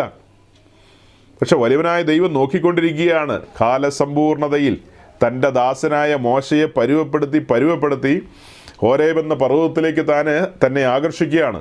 ആ പർവ്വതത്തിലേക്ക് ആകർഷിച്ച് ആടുകളെ തീറ്റിക്കൊണ്ട് വരുമ്പോഴാണ് മുൾപ്പടർപ്പ് കത്തുന്നൊരു കാഴ്ച മോശ കാണുന്നത്. അതൊരു വിസ്മയകരമായ കാഴ്ചയായിരുന്നു. അല്ലേ? അതൊരു വിസ്മയകരമായ കാഴ്ച തന്നെയായിരുന്നു. ആ മുൾപ്പടർപ്പിൻ്റെ നടുവിൽ നിന്നുകൊണ്ട് വലിയവനായ ദൈവം മോശയോട് സംസാരിക്കുകയാണ്. മോശേ മോശേ എന്ന് പറഞ്ഞ് വിളിക്കുകയാണ്. മോശയെ ദൗത്യത്തിന് വേണ്ടി അസൈൻ ചെയ്യുകയാണ്. ആ പർവ്വതത്തിൽ വെച്ച് മോശയെ ദൗത്യം ഭരമേൽപ്പിക്കുകയാണ്. ഫറവോന്റെ കൊട്ടാരത്തിൽ വെച്ചല്ല ദൗത്യം ഭരമേൽപ്പിക്കുന്നത്. ദീർഘവർഷം ആടുകളെ കൊണ്ട് താഴ്വരയിൽ അലഞ്ഞലഞ്ഞ് നടന്ന മനുഷ്യൻ, മഞ്ഞും മഴയും കൊണ്ടവൻ, വലിയ ഉഷ്ണക്കാറ്റുകളെ അഭിമുഖീകരിച്ചവൻ, മണൽക്കാറ്റുകളെ അഭിമുഖീകരിച്ചവൻ, അങ്ങനെ പലതിലൂടെയും കടന്ന് പോയ മനുഷ്യൻ ഇപ്പം സഞ്ചരിച്ച് വിശുദ്ധ പർവ്വതമായ ഹോരേബിലേക്ക് എത്തിയിരിക്കുകയാണ്. ഒരു ദിവസവും കൊണ്ട് ഹോരേബിലേക്ക് എത്താനൊന്നും കഴിയില്ല കേട്ടോ. ഹോരേബിലേക്ക് എത്തണമെങ്കിൽ സമയങ്ങളെടുക്കും, കാലങ്ങളെടുക്കും. വിവിധങ്ങളായ ജീവിതാനുഭവങ്ങളിലൂടെയൊക്കെ സഞ്ചരിച്ചാണ് ഹോരേബിൻ്റെ അനുഭവത്തിലേക്ക് എത്തുന്നത്. അവിടെ എത്തിക്കഴിയുമ്പോഴാണ് അളവുകൾ കൈമാറുന്നത്. അങ്ങനെ ലഭിക്കപ്പെട്ട അളവുമായിട്ട് താഴ്വരയിലേക്ക് കടന്നു വന്ന് മോശ ദൈവത്തിൻ്റെ കൂടാരം നിർമ്മിക്കുകയാണ്. ആർക്കുള്ള കൂടാരമാണ് നിർമ്മിക്കുന്നത്? നിങ്ങൾ ശ്രദ്ധിക്കണം. ജീവനുള്ള ദൈവത്തിന് ഇറങ്ങി വസിക്കേണ്ട കൂടാരമാണ് മോശ ഇവിടെ പണിയുന്നത്. 25-ാം അധ്യായത്തിൻ്റെ 8-9 വാക്യത്തിലൂടെ നമ്മൾ കാണുന്നത് പർവ്വതത്തിലെ മാതൃകപ്രകാരം പണിയേണ്ട കൂടാരം സ്വർഗീയമായതിൻ്റെ നിഴലും ദൃഷ്ടാന്തവുമാണ് മോശയുടെ കയ്യിലേക്ക് ലഭിച്ചിരിക്കുന്നത്. അതാണ് ഇപ്പോൾ പണിതൊരുക്കേണ്ടത്. സ്വർഗീയമായതിൻ്റെ നിഴലാണ് ഈ ഭൂമിയിൽ സ്ഥാപിക്കേണ്ടത്. അതിൻ്റെ അളവാണ് മോശയുടെ കയ്യിൽ കൊടുത്തിരിക്കുന്നത്. അത് 25-ാം അധ്യായത്തിൽ നമ്മൾ വായിച്ചു. എന്നാൽ സഹോദരങ്ങളെ, നമ്മൾ മനസ്സിലാക്കേണ്ട ഒരു കാര്യമുണ്ട്. അല്പം മുമ്പ് ഞാൻ പറഞ്ഞോ ഇല്ലയോ എന്ന് ഞാൻ ഓർക്കുന്നില്ല. അത് ഇന്നലത്തെ മെസ്സേജിലാണോ പറഞ്ഞതെന്നും എൻ്റെ ഓർമ്മയിൽ വരുന്നില്ല. അതായത് ഇവിടെ മോശയിലൂടെ ഈ കൂടാരം നിർമ്മിക്കാനുള്ള കാര്യമൊക്കെ പറയുമ്പോൾ തന്നെ അതിൻ്റെ പുറകിലൊരു 19-ാം അധ്യായമുണ്ട്. അതും കഴിഞ്ഞ് അതിൻ്റെ പുറകിലൊരു 12-ാം അധ്യായമുണ്ട്. ആ 12-ാം അധ്യായത്തിലാണ് പെസഹായി ചോരത്തളി ആചരിച്ച് ഇസ്രായേൽ ജനം അവിടെ നിന്ന് പുറപ്പെടുന്നത്. അങ്ങനെ ആ പുറപ്പെടുന്ന സമയം മുതൽ പകൽ മേഘസ്തംഭത്തിലും രാത്രി അഗ്നിസ്തംഭത്തിലും വലിയവനായ ദൈവം ഇസ്രായേലിനെ നടത്തിക്കൊണ്ടുവന്ന് ചെങ്കടലും പിളർത്തി ഉണങ്ങിയ നിലത്തൂടെ അവരെ മറുകര കൊണ്ടുവന്ന് ദൈവത്തിൻ്റെ വിസ്മയങ്ങൾ കാണിച്ച് മാറായിലും എലീമിലും രഫീദീമിലും അങ്ങനെ അവരെ ഹോരേബിൻ്റെ അടിവാരത്തിലേക്ക് കൊണ്ടുവരികയാണ്. ഹോരേബിൻ്റെ അടിവാരത്ത് എത്തിക്കുന്ന കാര്യങ്ങളെല്ലാം നമ്മൾ പുറപ്പാട് ദിവസം 19-ാം അധ്യായത്തിൽ കാണുകയാണ്. 25-ാം അധ്യായത്തിലെ വാക്യമാണ് നമ്മൾ വായിച്ചത്. എന്നാൽ 19-ാം അധ്യായത്തിൽ കാണുന്ന കാഴ്ച എന്താ? തേജോമയനായ ദൈവം സീനായി പർവ്വതത്തിലേക്ക് ഇറങ്ങി വരികയാണ്. തൻ്റെ മഹത്വത്തോടുകൂടി താൻ ഇറങ്ങി വരുമ്പോൾ പർവ്വതം മുട്ടാടുകളെ പോലെ നിന്ന് വിറയ്ക്കുന്നതും പർവ്വതം കുലുങ്ങുന്നതും കാഹളനാദത്തിനൊത്ത ശബ്ദവും എന്നു വേണ്ട മനുഷ്യചരിത്രത്തിൽ ഇന്നു വരെ കണ്ടിട്ടും കേട്ടിട്ടുമില്ലാത്തൊരു കാഴ്ചയാണ് ഇസ്രായേൽ ജനം കാണുകയും കേൾക്കുകയും ചെയ്യുന്നത്. ഭയാനകമായൊരു കാഴ്ച. ആ കാഴ്ചയൊക്കെ കണ്ടും കേട്ട ജനത്തോടാണ് മോശ പറയുന്നത്, നമ്മൾ കണ്ടല്ലോ, നമ്മൾ കേട്ടില്ലേ ആ തേജോമയനായ ദൈവത്തിൻ്റെ സാന്നിധ്യം. ആ ദൈവം നമ്മുടെ നടുവിൽ വസിക്കാൻ ആരംഭിക്കുകയാണ്. ചരിത്രത്തിൽ ഇന്നു വരെ ദൈവം മനുഷ്യരുടെ ഇടയിൽ പാർത്തിട്ടില്ല. അതിൻ്റെ പിന്നിലേക്ക് പോയി കഴിഞ്ഞാൽ ഭക്തന്മാരായ ചിലരുടെ കൂട്ടത്തിൽ ദൈവം നടന്നിട്ടുണ്ട്. ഹാനോക്കിൻ്റെ കൂടെ നടന്നിട്ടുണ്ട്, നോഹയുടെ കൂടെ നടന്നിട്ടുണ്ട്, അബ്രഹാമിൻ്റെ കൂടെ, ഇസ്ഹാക്കിൻ്റെ കൂടെ, യാക്കോബിൻ്റെ കൂടെ ഒക്കെ നമുക്ക് പറയാൻ പറ്റും. അവരുടെ കൂടെയൊക്കെ ദൈവം നടന്നു എന്ന് നമുക്ക് പറയാം. പക്ഷേ സ്ഥിരമായി അവരുടെ നടുവിൽ വസിക്കുന്നു അല്ലെ പാർക്കുന്നു എന്ന നിലയിൽ നമുക്ക് ഒരിക്കലും കാണാൻ കഴിയില്ല. അത് സംഭവിക്കുന്നത് പുറപ്പാട് ദിവസം 25-ാം അധ്യായത്തിലേക്ക് വരുമ്പോഴാണ്. പുറപ്പാട് ദിവസം 25-ാം അധ്യായത്തിൽ കൂടാരത്തിൻ്റെ നിർമ്മിതിയുമായി ബന്ധപ്പെട്ട കാര്യങ്ങൾ പറയുമ്പോൾ അതിനു മുമ്പ് എൻ്റെ കേൾവിക്കാരായ സഹോദരങ്ങളുടെ മുമ്പാകെ ഞാൻ ഈ 19-ാം അധ്യായത്തെ ഒന്ന് കാണിക്കുകയാണ്. 19-ാം അധ്യായത്തിൽ ഇറങ്ങി വരുന്ന തേജോമാനായ ദൈവത്തെ നാമും ഒന്ന് കാണണ്ടേ? നാമും അത്യാവശ്യം ഒന്ന് കാണണം, മനസ്സിലാക്കണം. ആ തേജോമയനായ ദൈവത്തിന് വസിക്കുവാനുള്ള തൻ്റെ നിവാസമാണ് മോശയിലൂടെ ഇവിടെ നിർമ്മിക്കപ്പെടാൻ പോകുന്നത്. അതിൻ്റെ ഭാഗമാണ് ഇസ്രായേൽ ജനം മുഴുവനും. അതിൻ്റെ ഭാഗമാണ് അവരുടെ പാളയത്തിൻ്റെ ഒത്ത നടുവിലാണ് കൂടാരം വെക്കാൻ പോകുന്നത്. അപ്പോൾ ആ കൂടാരത്തിലാണ് ദൈവത്തിൻ്റെ സാന്നിധ്യം. എന്ന് വെച്ചാൽ ഇസ്രായേലിൻ്റെ പാളയത്തിൽ ദൈവസാന്നിധ്യം ഇറങ്ങി വന്ന് നിൽക്കാൻ പോവുകയാണ് ഇനി. അങ്ങനത്തെ വലിയ കാര്യങ്ങളാണ് ഇനി സംഭവിക്കാൻ പോകുന്നത്. അപ്പോൾ ഈ 25-ാം അധ്യായത്തിലെ വാക്യത്തിൻ്റെ പ്രസക്തി എന്ന് പറയുന്നത് ഞാൻ 19-ാം അധ്യായത്തിൽ ഈ കാഴ്ച മുൻനിർത്തിക്കൊണ്ടാണ് പറയുന്നത്. എന്തിനാ അങ്ങനെ പറഞ്ഞെന്ന് മനസ്സിലായോ? നമ്മൾ അലക്ഷ്യമായിട്ട് കൂടാരം ഉണ്ടാക്കാൻ പാടില്ല. ഈ കൂടാരത്തിൻ്റെ നിർമ്മിതിയിലേക്ക് മോശയും സംഘവും അലക്ഷ്യമായിട്ട് കടന്നു വരാൻ പാടില്ല. ദൈവത്തെക്കുറിച്ചുള്ള ബോധ്യമാണ് അവിടെ ലഭിക്കുന്നത്. പിന്നീട് 24-ാം അധ്യായത്തിലേക്ക് വരുമ്പോൾ മോശയും ഇസ്രായേലിലെ മൂപ്പന്മാരും കൂടി സീനായി പർവ്വതത്തിൻ്റെ മുകളിലേക്ക് കയറി വരുന്ന ഒരു കാഴ്ച നമുക്ക് കാണാം. അങ്ങനെ സീനായി പർവ്വതത്തിലേക്ക് കടന്നു വന്ന് അവർ വലിയവനായ ദൈവത്തിൻ്റെ പാദപീഠത്തെങ്കിലിരുന്ന് ഭക്ഷിച്ച് പാനം ചെയ്യുന്ന കാര്യം. വലിയവനായ ദൈവത്തിൻ്റെ പാദം അല്ലേ, ദൈവത്തിൻ്റെ പാദത്തെ അവർ ദർശിച്ചു എന്നുള്ള നിലയിലൊക്കെയാണ് നമ്മളവിടെ വാക്യങ്ങൾ വായിക്കുന്നത്. സമ്പൂർണ്ണമായി ദൈവത്തെ കണ്ടെന്നൊന്നുമല്ല, ദൈവത്തിൻ്റെ പാദത്തെ കണ്ടു എന്നുള്ള നിലയിലാണ് ആ 24-ാം അധ്യായത്തിൽ നമ്മൾ കാണുന്നത്. ഇസ്രായേലിലെ സാമാന്യ ജനം 19-ാം അധ്യായ പ്രകാരം മൊത്തത്തിലൊരു കാഴ്ച കണ്ടു. അതും പോരാത്തതിന് ഈ കൂടാരത്തിൻ്റെ നിർമ്മിതിക്ക് ചുക്കാൻ പിടിക്കേണ്ടതായ ഇസ്രായേലിലെ പ്രഭുക്കന്മാരും മോശയും അഹ്റോനും അഹ്റോൻ്റെ പുത്രന്മാരെല്ലാം കൂടി പർവ്വതത്തിലേക്ക് കയറി ചെല്ലുകയാണ്. പർവ്വതത്തിൽ അവർക്ക് കയറി ചെല്ലാവുന്ന ഒരിടം വരെ അവർ കയറി ചെല്ലുന്നു. അവിടെ കടന്നു ചെന്ന് ദൈവസാന്നിധ്യത്തിൽ ഇരുന്നു കൊണ്ട് അവർ ഭക്ഷിച്ച് പാനം ചെയ്തു എന്നാണല്ലോ ഇപ്പോൾ പറഞ്ഞത്.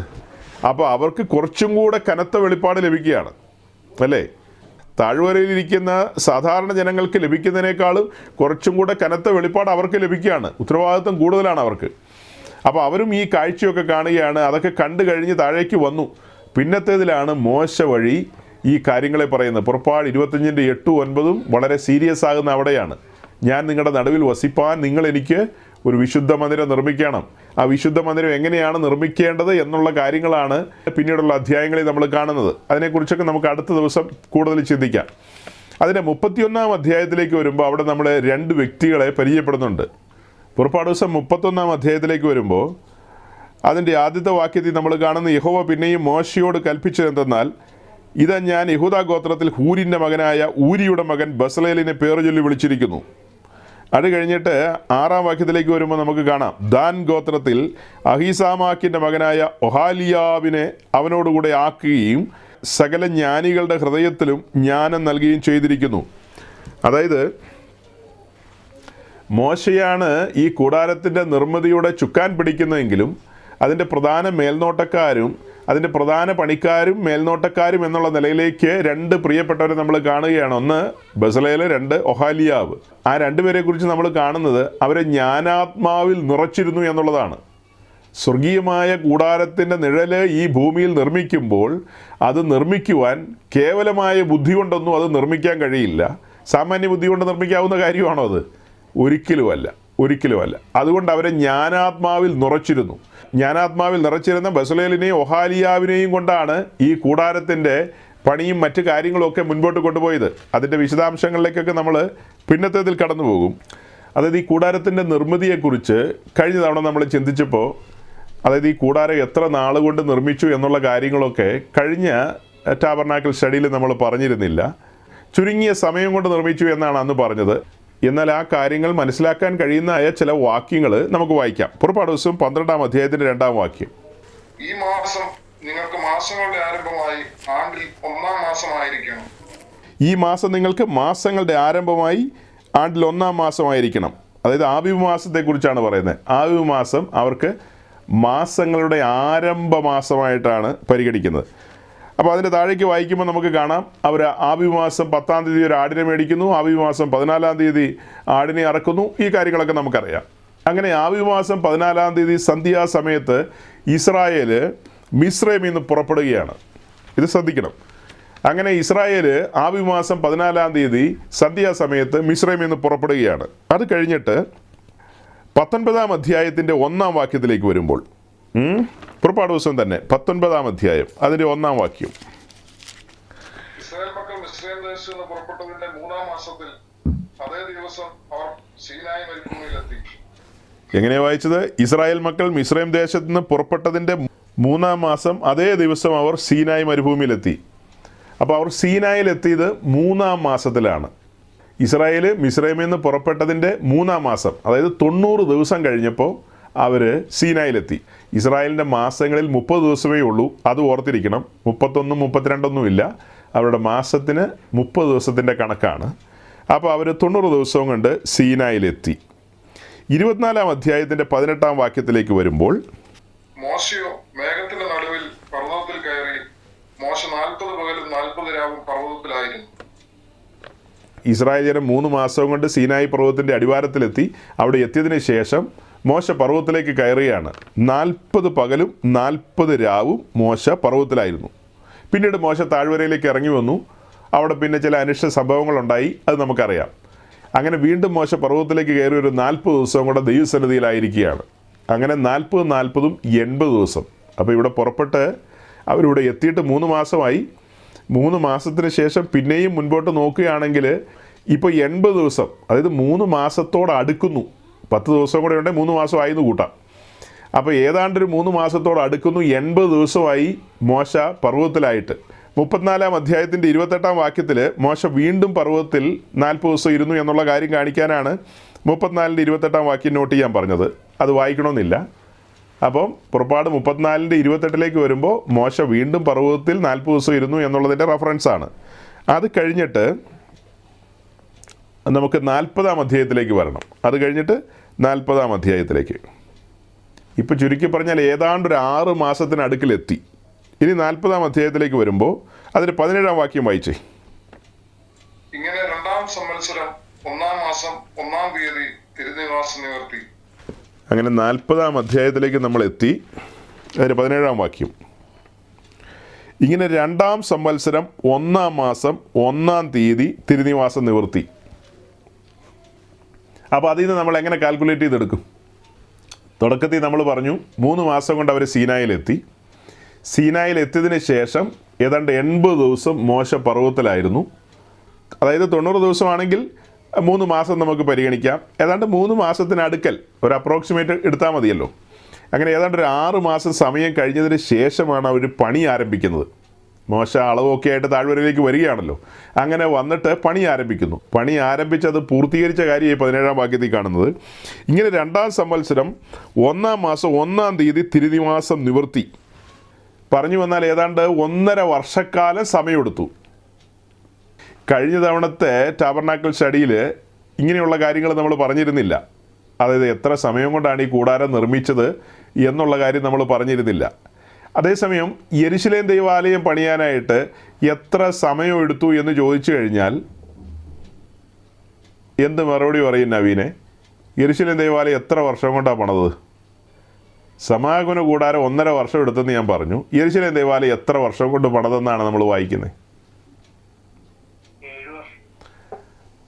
അപ്പോൾ ന്യൂസിലാൻഡുകാർ ഈ കാര്യങ്ങളൊക്കെ ശ്രദ്ധിക്കുന്നുണ്ടെന്ന് ചുരുക്കം. സ്വത്രം. യെരുശലേം ദൈവാലയം 7 വർഷം കൊണ്ടാണ് പണിതതെങ്കിൽ സമാഗമന കൂടാരം കേവലം 1.5 വർഷം കൊണ്ടാണ് പണിതത്. സൂക്ഷ്മമൊന്നുമല്ല നമ്മൾ പറയുന്നത്. ഏതാണ്ട് 1.5 വർഷക്കാലം തന്നെ നമുക്ക് ചിന്തിക്കാം. 1.5 വർഷക്കാലം കൊണ്ട് സമാഗമന കൂടാരത്തിൻ്റെ പണി പൂർത്തീകരിച്ചു. അതിൻ്റെ കൂട്ടത്തിൽ സംഖ്യാപുസ്തകം 10-ാം അധ്യായത്തിൻ്റെ 11-ാം വാക്യം ഒന്ന് വായിച്ചേ. അനന്തരം 2-ാം സംവത്സരം 2-ാം മാസം 20-ാം തീയതി മേഘം സാക്ഷി നിവാസത്തിന്മേൽ നിന്ന് പൊങ്ങി. സംഖ്യാപുസ്തകം 10-ാം അധ്യായം 11-ാം വാക്യമാണ് വായിച്ചത്. അനന്തരം 2-ാം സംവത്സരം 2-ാം മാസം 20-ാം തീയതി മേഘം സാക്ഷി നിവാസത്തിൽ നിന്ന് പൊങ്ങി. പുറപ്പാട് ദിവസം 40-17 എങ്ങനെയാണ് വായിച്ചത്? ഇങ്ങനെ 2-ാം സംവത്സരം 1-ാം മാസം 1-ാം തീയതി തിരുനിവാസം നിവർത്തി. എന്ന് വെച്ചാൽ കൂടാരത്തിൻ്റെ പണി പൂർത്തീകരിച്ചു. 2-ാം സംവത്സരം 1-ാം മാസം കൂടാരം നിവർത്തി, അത് പ്രതിഷ്ഠിച്ചു. സമാഗമന കൂടാരം ദൈവത്തിൻ്റെ നിവാസം എന്ന നിലയിൽ ദൈവത്തിൻ്റെ സാന്നിധ്യം അതിലേക്ക് ഇറങ്ങി വന്നു. ഇപ്പോൾ ദൈവ സാന്നിധ്യത്താൽ നിറഞ്ഞു നിൽക്കുന്ന ഒരു കൂടാരമായിട്ട് അത് മാറി. 1 മാസവും കൂടെ മുൻപോട്ട് പോയി. 2-ാം സംവത്സരം 2-ാം മാസം അല്ലേ? 2-ാം സംവത്സരം 2-ാം മാസം 20-ാം തീയതി മേഘം സാക്ഷ്യ നിവാസത്തിന്മേൽ നിന്ന് പൊങ്ങി. നോക്കണം, 20-ാം തീയതി എന്നൊക്കെ പറയുമ്പോൾ എത്ര സ്പഷ്ടമായിട്ടാണ് 3500 വർഷം മുമ്പുള്ള കാര്യം നമ്മുടെ മുമ്പിൽ വരുന്നത്. 2-ാം സംവത്സരം 2-ാം മാസം 20-ാം തീയതി വളരെ കൃത്യമായിട്ടാണ് ദൈവത്തിൻ്റെ ആത്മാവ് കാര്യങ്ങളെ രേഖപ്പെടുത്തി വെച്ചിരിക്കുന്നത്. അപ്പോൾ ഈ പറയപ്പെട്ട വാക്യങ്ങളിലൂടെയൊക്കെ നമ്മൾ മനസ്സിലാക്കിയൊരു കാര്യമുണ്ട്. ഇസ്രായേൽ മിസ്രൈമിൽ നിന്ന് പുറപ്പെടുന്ന ആബീബ് മാസം 14-ാം തീയതിയാണ്. അവിടെ നിന്ന് പുറപ്പെട്ട ഏകദേശം ഒരു 3 മാസം കൊണ്ട് അവർ സീനായിലെത്തി. അവിടെ എത്തിയതിന് ശേഷം മോശ 40 ദിവസം പർവ്വതത്തിലായിരുന്നു. പിന്നീട് ഇറങ്ങി വന്നതിന് ശേഷം വീണ്ടും പർവ്വതത്തിൽ കയറി ഒരു 40 ദിവസം കൂടെ. അങ്ങനെ 80 ദിവസം പർവ്വതത്തിലായിരുന്നു. ചുരുക്കി പറഞ്ഞാൽ ഒരു 6 മാസം സമയം കഴിഞ്ഞു പോയിരിക്കുന്നു. അത് കഴിഞ്ഞ് മോശ ബസലേലിനെയും ഒഹാലിയാബിനെയും ഒക്കെ ചുമതലപ്പെടുത്തി. അവർ രണ്ടുപേരും മാത്രമല്ല കേട്ടോ, ആ കാര്യത്തിന് വേണ്ടി കുറേ ആളുകളെ ദൈവം സജ്ജമാക്കിയിട്ടുണ്ടെന്നുള്ളത് 31-ാം അധ്യായത്തിൽ നമുക്ക് മനസ്സിലായി. അവരെല്ലാം കൂടെ ചേർന്ന് സമാഗമന കൂടാരത്തിൻ്റെ പണി ആരംഭിച്ചു. ആ പണി പൂർത്തീകരിച്ചത് 2-ാം സംവത്സരം 1-ാം മാസത്തിലാണ്. എന്ന് വെച്ചാൽ 1.5 വർഷം കൊണ്ട് അവർ ആ കൂടാരത്തിൻ്റെ പണി പൂർത്തീകരിച്ചു. 1.5 വർഷം കൊണ്ട്. അങ്ങനെ ആ കൂടാരത്തിൻ്റെ പണി പൂർത്തീകരിച്ചതിന് ശേഷം അവർ 2-ാം സംവത്സരം 2-ാം മാസം 20-ാം തീയതി അവർ യാത്ര പുറപ്പെട്ടു. അപ്പോൾ കൂടാരം നിവർത്തിയതിന് ശേഷം 1 മാസവും 20 ദിവസവും അല്ലേ?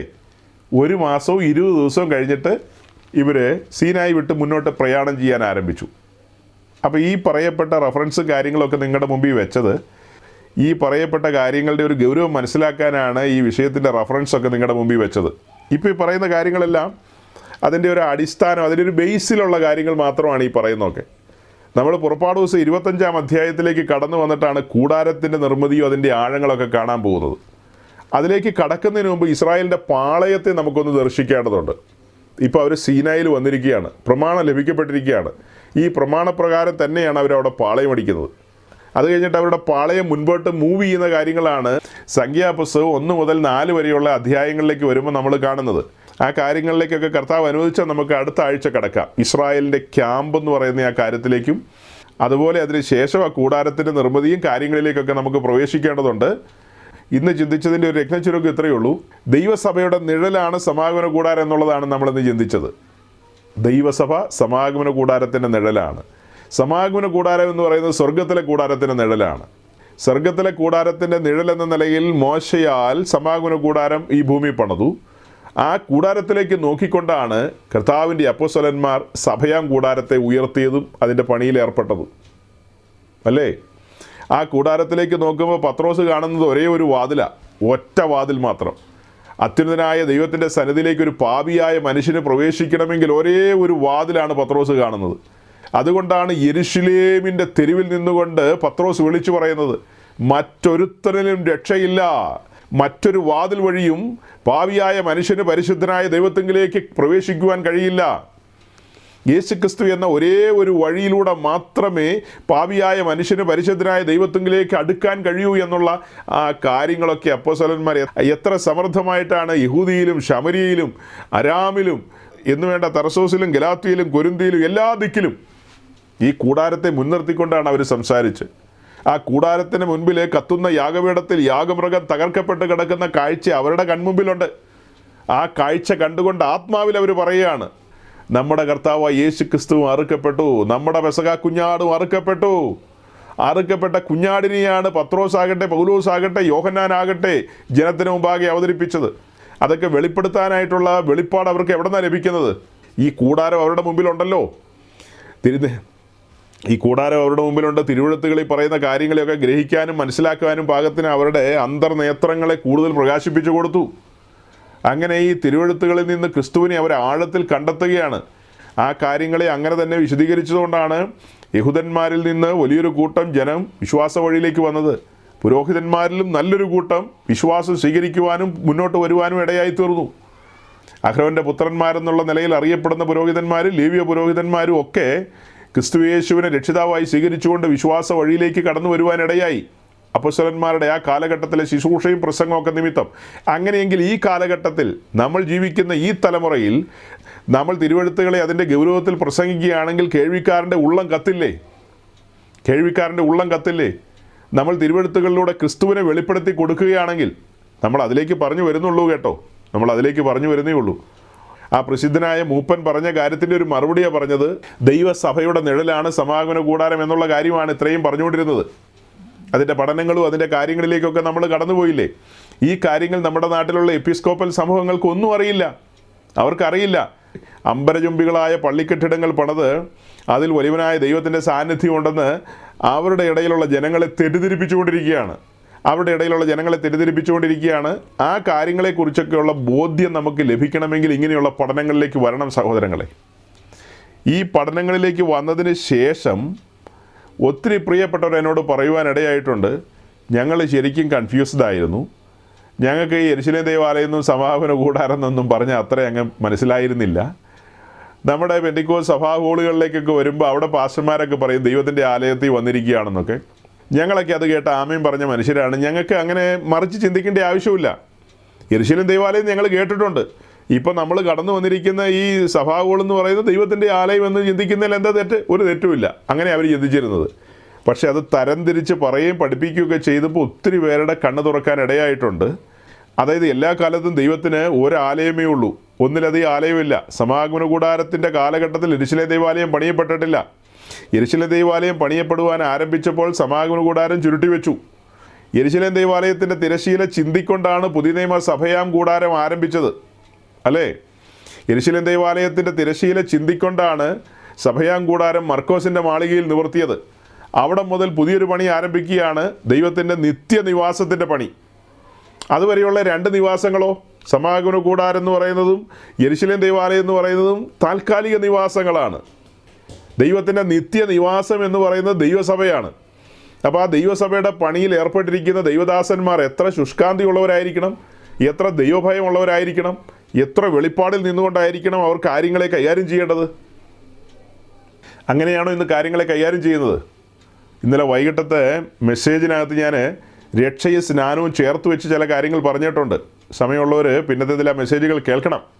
അതിൻ്റെ ഒടുവിലേക്ക് വന്നപ്പോൾ പറഞ്ഞ കാര്യം ഇങ്ങനെയാണ്: ലേവ്യ പുസ്തകം 1-ാം അധ്യായത്തെ മുൻനിർത്തിക്കൊണ്ട്, അല്ലെങ്കിൽ ലേവ്യ പുസ്തകം 1 മുതൽ 6 വരെയുള്ള അധ്യായത്തെ മുൻനിർത്തിക്കൊണ്ട്, വിശേഷാൽ 1-ാം അധ്യായത്തിലെ ചില വാക്യങ്ങളെയൊക്കെ എടുത്ത് ചൂണ്ടിക്കാണിച്ചുകൊണ്ടാണ് ആ കാര്യങ്ങളെ പറഞ്ഞത്. രക്ഷയെന്ന് പറയുന്നത് തികച്ചും സൗജന്യമാണ്. രക്ഷയിൽ കണ്ടീഷൻസ് ഒന്നുമില്ല. അവിടെ ആരുടെയും മുതുകത്ത് ഭാരമൊന്നും വെക്കുന്നില്ല. ഇന്ന കാര്യങ്ങൾ ചെയ്താൽ രക്ഷിക്കാം എന്നൊന്നും അല്ല പറയുന്നത്. രക്ഷിക്കപ്പെട്ട് മുൻപോട്ട് വരുന്ന വ്യക്തി വിശ്വാസ സ്നാനത്തിന് ഇറങ്ങിത്തിരിക്കുമ്പോഴാണ് ആ വ്യക്തിയോട് പറയുന്നത് ഒരു സമർപ്പണാനുഭവത്തിലേക്ക് വരേണ്ടതുണ്ട്, സമ്പൂർണ്ണ സമർപ്പണാനുഭവത്തിലേക്ക് വരേണ്ടതുണ്ട്. താങ്കളുടെ ശരീരത്തെ ബലിപീഠത്തിലേക്ക് കൊണ്ടുവരണം. അങ്ങനെ ഓരോന്ന് എടുത്തു വയ്ക്കാൻ പറ്റുമോ? അതായത് നമ്മുടെ മുഴു ജീവിതവും ബലിപീഠത്തിലായിരിക്കണമെന്ന് രത്നച്ചുരുക്കം. അപ്പോൾ ആ കാര്യങ്ങളെ വിശദീകരിച്ചപ്പോഴാണ് ഈ ടാബർനാക്കൽ സ്റ്റഡിയുടെ പ്രാധാന്യം, ഈ ടാബർനാക്കൽ സ്റ്റഡിയുടെയും അതിൻ്റെ അനുബന്ധമായ സ്റ്റഡിയാണ് യാഗങ്ങളുമായി ബന്ധപ്പെട്ടതൊക്കെ, ഇതിൻ്റെയൊക്കെ പ്രാധാന്യത അവിടെയാണ് വെളിപ്പെട്ട് വരുന്നത്. രക്ഷിക്കപ്പെട്ടു വന്ന വ്യക്തി സുവിശേഷം കേട്ടാണ് രംഗത്തേക്ക് വന്നത്. പാപത്തെക്കുറിച്ചും നീതിയെക്കുറിച്ചും ന്യായവിധിയെക്കുറിച്ചും നല്ല ബോധം വന്ന് അസൽ ബോധവാനായി തീർന്നു. സംഭവിച്ച ന്യായവിധിയുടെ കഠോരത അദ്ദേഹത്തിൻ്റെ കണ്ണിന് മുമ്പിൽ വന്നു. അങ്ങനെയാണ് ദൈവസന്നിധിയിൽ സറണ്ടർ ചെയ്ത് അങ്ങനെ രക്ഷാനിർണയം പ്രാപിച്ച് നിൽക്കുകയാണ്. ആ വ്യക്തിയെ സകല സത്യത്തിലും വഴി നടത്തേണ്ട പരിശുദ്ധാത്മാവ് വിശ്വാസ സ്നാനത്തിനു വേണ്ടി മുൻപോട്ട് നയിക്കുകയാണ്. മറ്റൊരു ഭാഷയിൽ പറഞ്ഞാൽ തൻ്റെ ഉള്ളിൽ വന്നിരിക്കുന്ന രക്ഷയുടെ സന്തോഷം, തന്നെ രക്ഷിച്ചവനോട് ചേരുവാനുള്ള വെമ്പൽ, അങ്ങനെ വിശ്വാസ സ്നാനത്തിനു വേണ്ടി താൻ വെമ്പൽ കൂട്ടുകയാണ്. അങ്ങനെ വെമ്പൽ കൂട്ടുന്ന സമയത്താണ് പറയുന്നത്, പ്രിയനെ വെമ്പൽ കൂട്ടാൻ വരട്ടെ, ഇരുന്ന് നമുക്കൊന്ന് കണക്ക് കൂട്ടി നോക്കാം. നീ ഉദ്ദേശിക്കുന്ന പോലത്തെ കുഞ്ഞുകളിയല്ല ക്രിസ്തീയ ജീവിതം എന്ന് പറയുന്നത്. നീ എന്താ ധരിച്ചത്? യാക്കോബ് പള്ളിയിലും ഓർത്തഡോക്സ് പള്ളിയിലും അടിയും ബഹളമൊക്കെ ആയതുകൊണ്ട് പെന്തിക്കോസിൽ പോയേക്കാന്ന് പറഞ്ഞ് ഇറങ്ങി വന്നവനല്ലേ നീ? അങ്ങനെയല്ല ഇതിൻ്റെ കാര്യങ്ങൾ. യാക്കോബായാലും ഓർത്തഡോക്സിലും അടിയാണോ ബഹളമാണോ എന്നുള്ളതല്ല ഇവിടുത്തെ കാര്യം. കത്തോലിക്കയിൽ വിഗ്രഹാരാധന ഉണ്ടെന്നുള്ളതല്ല കത്തോലിക്കയിൽ വിഗ്രഹാരാധന ഉണ്ടോ ഇല്ലയോ അതൊന്നും അല്ല ഇവിടുത്തെ വിഷയം. ഹൈന്ദവ വിശ്വാസത്തിലോ ഇസ്ലാം വിശ്വാസത്തിലോ മറ്റിതര വിശ്വാസങ്ങളിലൊക്കെ അങ്ങനെയുണ്ട് ഇങ്ങനെയുണ്ട്, അതൊന്നും ഇവിടെ സബ്ജക്റ്റ് അല്ലെന്നേ. നീ ഒരു പാപിയായിരുന്നു, നിന്റെ പാപത്തിൻ്റെ പരിഹാരത്തിന് ക്രിസ്തു ബലിയായി തീർന്നു. ആ തിരിച്ചറിവിലേക്ക് നീ എത്തി. ക്രൂശിൻ്റെ ദർശനം നീ കണ്ടു, തകർക്കപ്പെട്ട് കിടക്കുന്ന യാഗമൃഗത്തെ കണ്ടു, നിന്നെ സ്നേഹിച്ച് നിനക്ക് വേണ്ടി തൻ്റെ തിരുമേനി ഉടയ്ക്കപ്പെടുവാൻ തകർക്കപ്പെടുവാൻ അവിടെ നിന്ന് ഏൽപ്പിച്ചു കൊടുത്തു. അതൊക്കെ കണ്ടു കഴിഞ്ഞു. അങ്ങനെ നമ്മൾ സറണ്ടർ ചെയ്യപ്പെട്ട് നിൽക്കുകയാണ്. ഇനിയാണ് പരിശുദ്ധാത്മാവ് പറയുന്നത്, ഇനിയാണ് പരിശുദ്ധാത്മാവ് ബോധ്യം തരുന്നത് ക്രിസ്തുവിനോട് ചേരേണ്ടതിൻ്റെ അനിവാര്യത, ക്രിസ്തീയ ജീവിതം ആരംഭിക്കേണ്ടതിൻ്റെ അനിവാര്യത, നമ്മൾ ആ സെക്യൂരിറ്റിയിലേക്ക് പ്രവേശിക്കേണ്ടതിൻ്റെ അനിവാര്യത. അതായത് സ്വർഗീയ സംരക്ഷണം, ദൂതന്മാരുടെ കാവലും നടത്തിപ്പും സെയ്റ്റാന് ക്ലെയിം ചെയ്യാനുള്ള ഒന്നും ഇനി അവശേഷിക്കാൻ പാടില്ല. നിങ്ങളുടെ ദേഹമാകട്ടെ ദേഹിയാകട്ടെ അതെല്ലാം ബലിപീഠത്തിലേക്ക് വരണം, അല്ലെങ്കിൽ മറ്റേ പുള്ളി ക്ലെയിം ചെയ്തുകൊണ്ടിരിക്കും. അങ്ങനെയാണ് നമുക്ക് പെട്ടെന്ന് സ്നാനപ്പെട്ടേക്കാം, 10 മിനിറ്റ് പോലും താമസം വേണ്ട, വേഗം ഞാൻ എടുത്തിയാടിയേക്കാം. അങ്ങനെ എടുത്തിയാടല്ലേ, സാവധാനം ഇറങ്ങി വന്നാൽ മതി, അങ്ങനെയൊന്നും എടുത്തും ചാടണ്ട. ഇവിടെയാണ് ലേവ്യ പുസ്തകം 1-ാം അധ്യായം തുറന്നിട്ട് ചില കാര്യങ്ങളെ വായിച്ച് കേൾപ്പിച്ചത്. എന്താ അവിടെ പറഞ്ഞതെന്നറിയാവോ? അതായത് നിങ്ങൾ ദൈവസന്നിധിയിൽ വഴിപാട് കഴിക്കുന്നുവെങ്കിൽ, അതായത് ഹോമയാഗത്തോടുള്ള ബന്ധത്തിലാണ് പറയുന്നത്, നിങ്ങൾ അങ്ങനെ ഒരു വഴിപാട് കഴിക്കുന്നുവെങ്കിൽ, ആടാകട്ടെ മാടാകട്ടെ, നിങ്ങൾ കഴിക്കുന്നുവെങ്കിൽ അത് ആടോ കന്നുകാലികളോ ആകണം. കഴിക്കണമെന്ന് നിർബന്ധമില്ലെന്നേ, കഴിക്കുന്നുണ്ടെങ്കിൽ ഇങ്ങനെ ആയിരിക്കണം. അടുത്തപടി അങ്ങനെ കന്നുകാലികളിൽ നിന്നാണ് നിങ്ങൾ കഴിക്കുന്നതെങ്കിൽ അത് ഊനമില്ലാത്തതായിരിക്കണം. എങ്ങനെയെങ്കിലും കൊണ്ടുവന്നാൽ പോരാ, അത് ഊനമില്ലാത്തതായിരിക്കണം. കണ്ടീഷൻസാണ് സഹോദരങ്ങളെ, കണ്ടീഷൻസാണ്. രക്ഷയുമായി ബന്ധപ്പെട്ട് ഒരു കണ്ടീഷനും പറയാനുണ്ടായിരുന്നില്ല. പക്ഷേ വിശ്വാസ സ്നാനത്തിലേക്ക് വന്നപ്പോഴാണ് കണ്ടീഷൻസ് 1 by 1 ആയിട്ട് വരുന്നത്.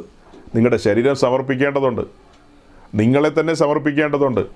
നിങ്ങളെ സമർപ്പിക്കണമെങ്കിൽ നിങ്ങൾ ആദ്യപടി രക്ഷിക്കപ്പെടണം. കാരണം ഡൊമസ്റ്റിക് ആനിമലിനെ മാത്രമേ സാക്രിഫൈസിന് കൊണ്ടുവരാൻ കഴിയൂ, വന്യമൃഗങ്ങളെ കൊണ്ടുവരുവാൻ കഴിയില്ല.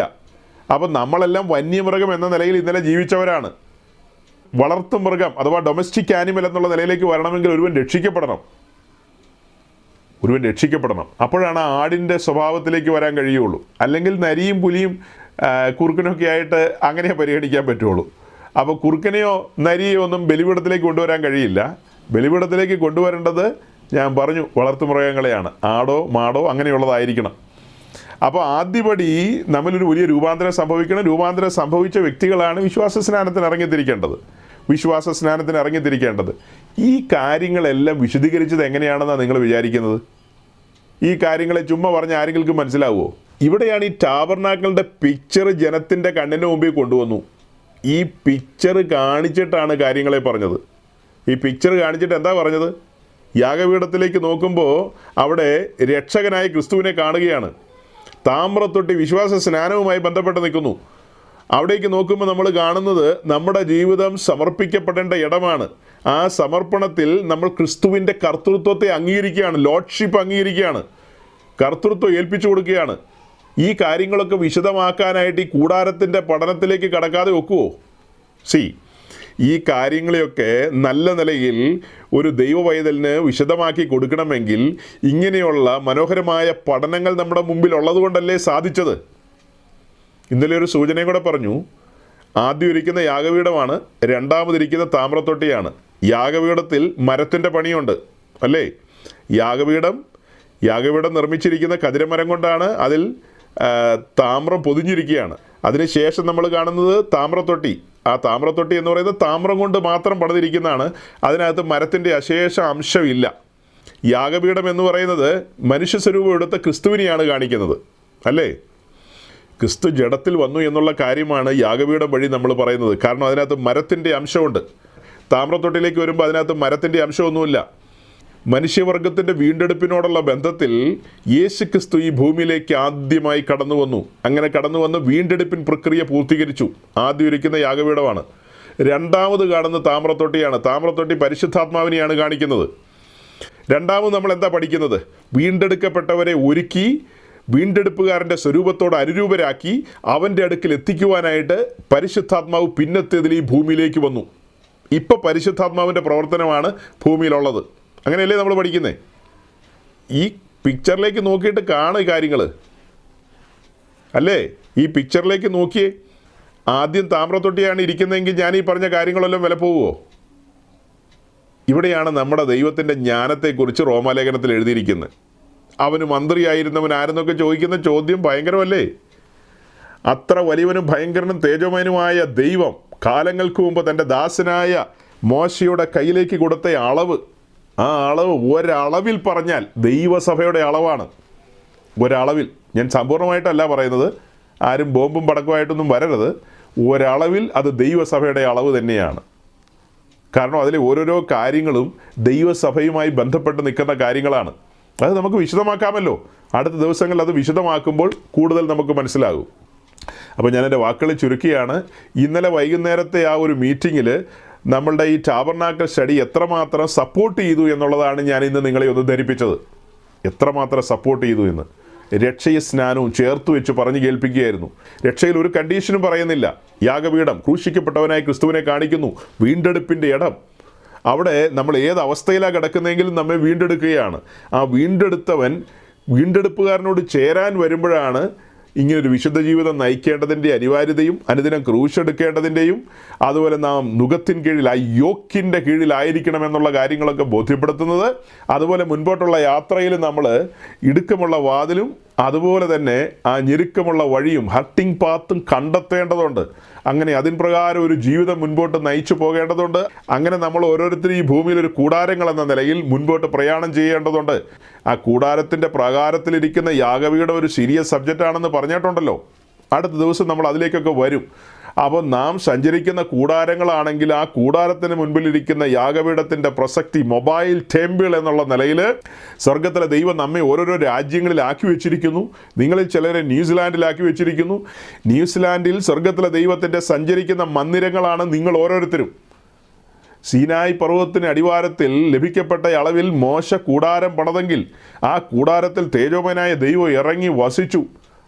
അതിനേക്കാളും അല്പം പോലും താഴ്ന്നൊരു കാര്യമല്ല ഈ പറയുന്നത്, അതിനേക്കാളും ഉയർന്നൊരു കാര്യമാണ് പറയുന്നത്. ആ കൂടാരത്തിൽ തേജോമയനായ ദൈവത്തിൻ്റെ സാന്നിധ്യം വെളിപ്പെട്ടെങ്കിൽ അതിലപ്പുറമായൊരു ദൈവ സാന്നിധ്യവും ദൈവത്തിൻ്റെ ആലോചനയുമാണ് ദൈവത്തിൻ്റെ നിത്യനിവാസമായ നാം ആകുന്ന കൂടാരത്തിലേക്ക് വെളിപ്പെടുന്നത്. അതുകൊണ്ട് ശേഷം മനുഷ്യരെ പോലെ നമുക്ക് ജീവിക്കാൻ കഴിയില്ലെന്ന ഇന്നലെ പറഞ്ഞത്. ശേഷം മനുഷ്യരുടേതായ രീതികളും ചേഷ്ടകളും കാര്യങ്ങളും ഇടപാടുകളും ഒക്കെയുണ്ട്. അവരനുവർത്തിക്കുന്ന രീതികളുണ്ട്. ആ രീതികളൊന്നും വീണ്ടെടുക്കപ്പെട്ട ദൈവമക്കൾക്ക് അനുവദനീയമല്ല. വീണ്ടെടുക്കപ്പെട്ട ദൈവമക്കൾക്ക് അനുവദനീയമല്ല. അവരെ സംബന്ധിച്ച് അവർ സമർപ്പിതരാണ്. ഒരളവിൽ പറഞ്ഞാൽ നാം ഒരു നാസീർ വ്രതക്കാരാണ് അല്ലേ? ഒരളവിൽ പറഞ്ഞാൽ നാം ഒരുതരം നാസീർ വ്രതക്കാരല്ലേ? ശേഷം മനുഷ്യരെ പോലെയാണോ?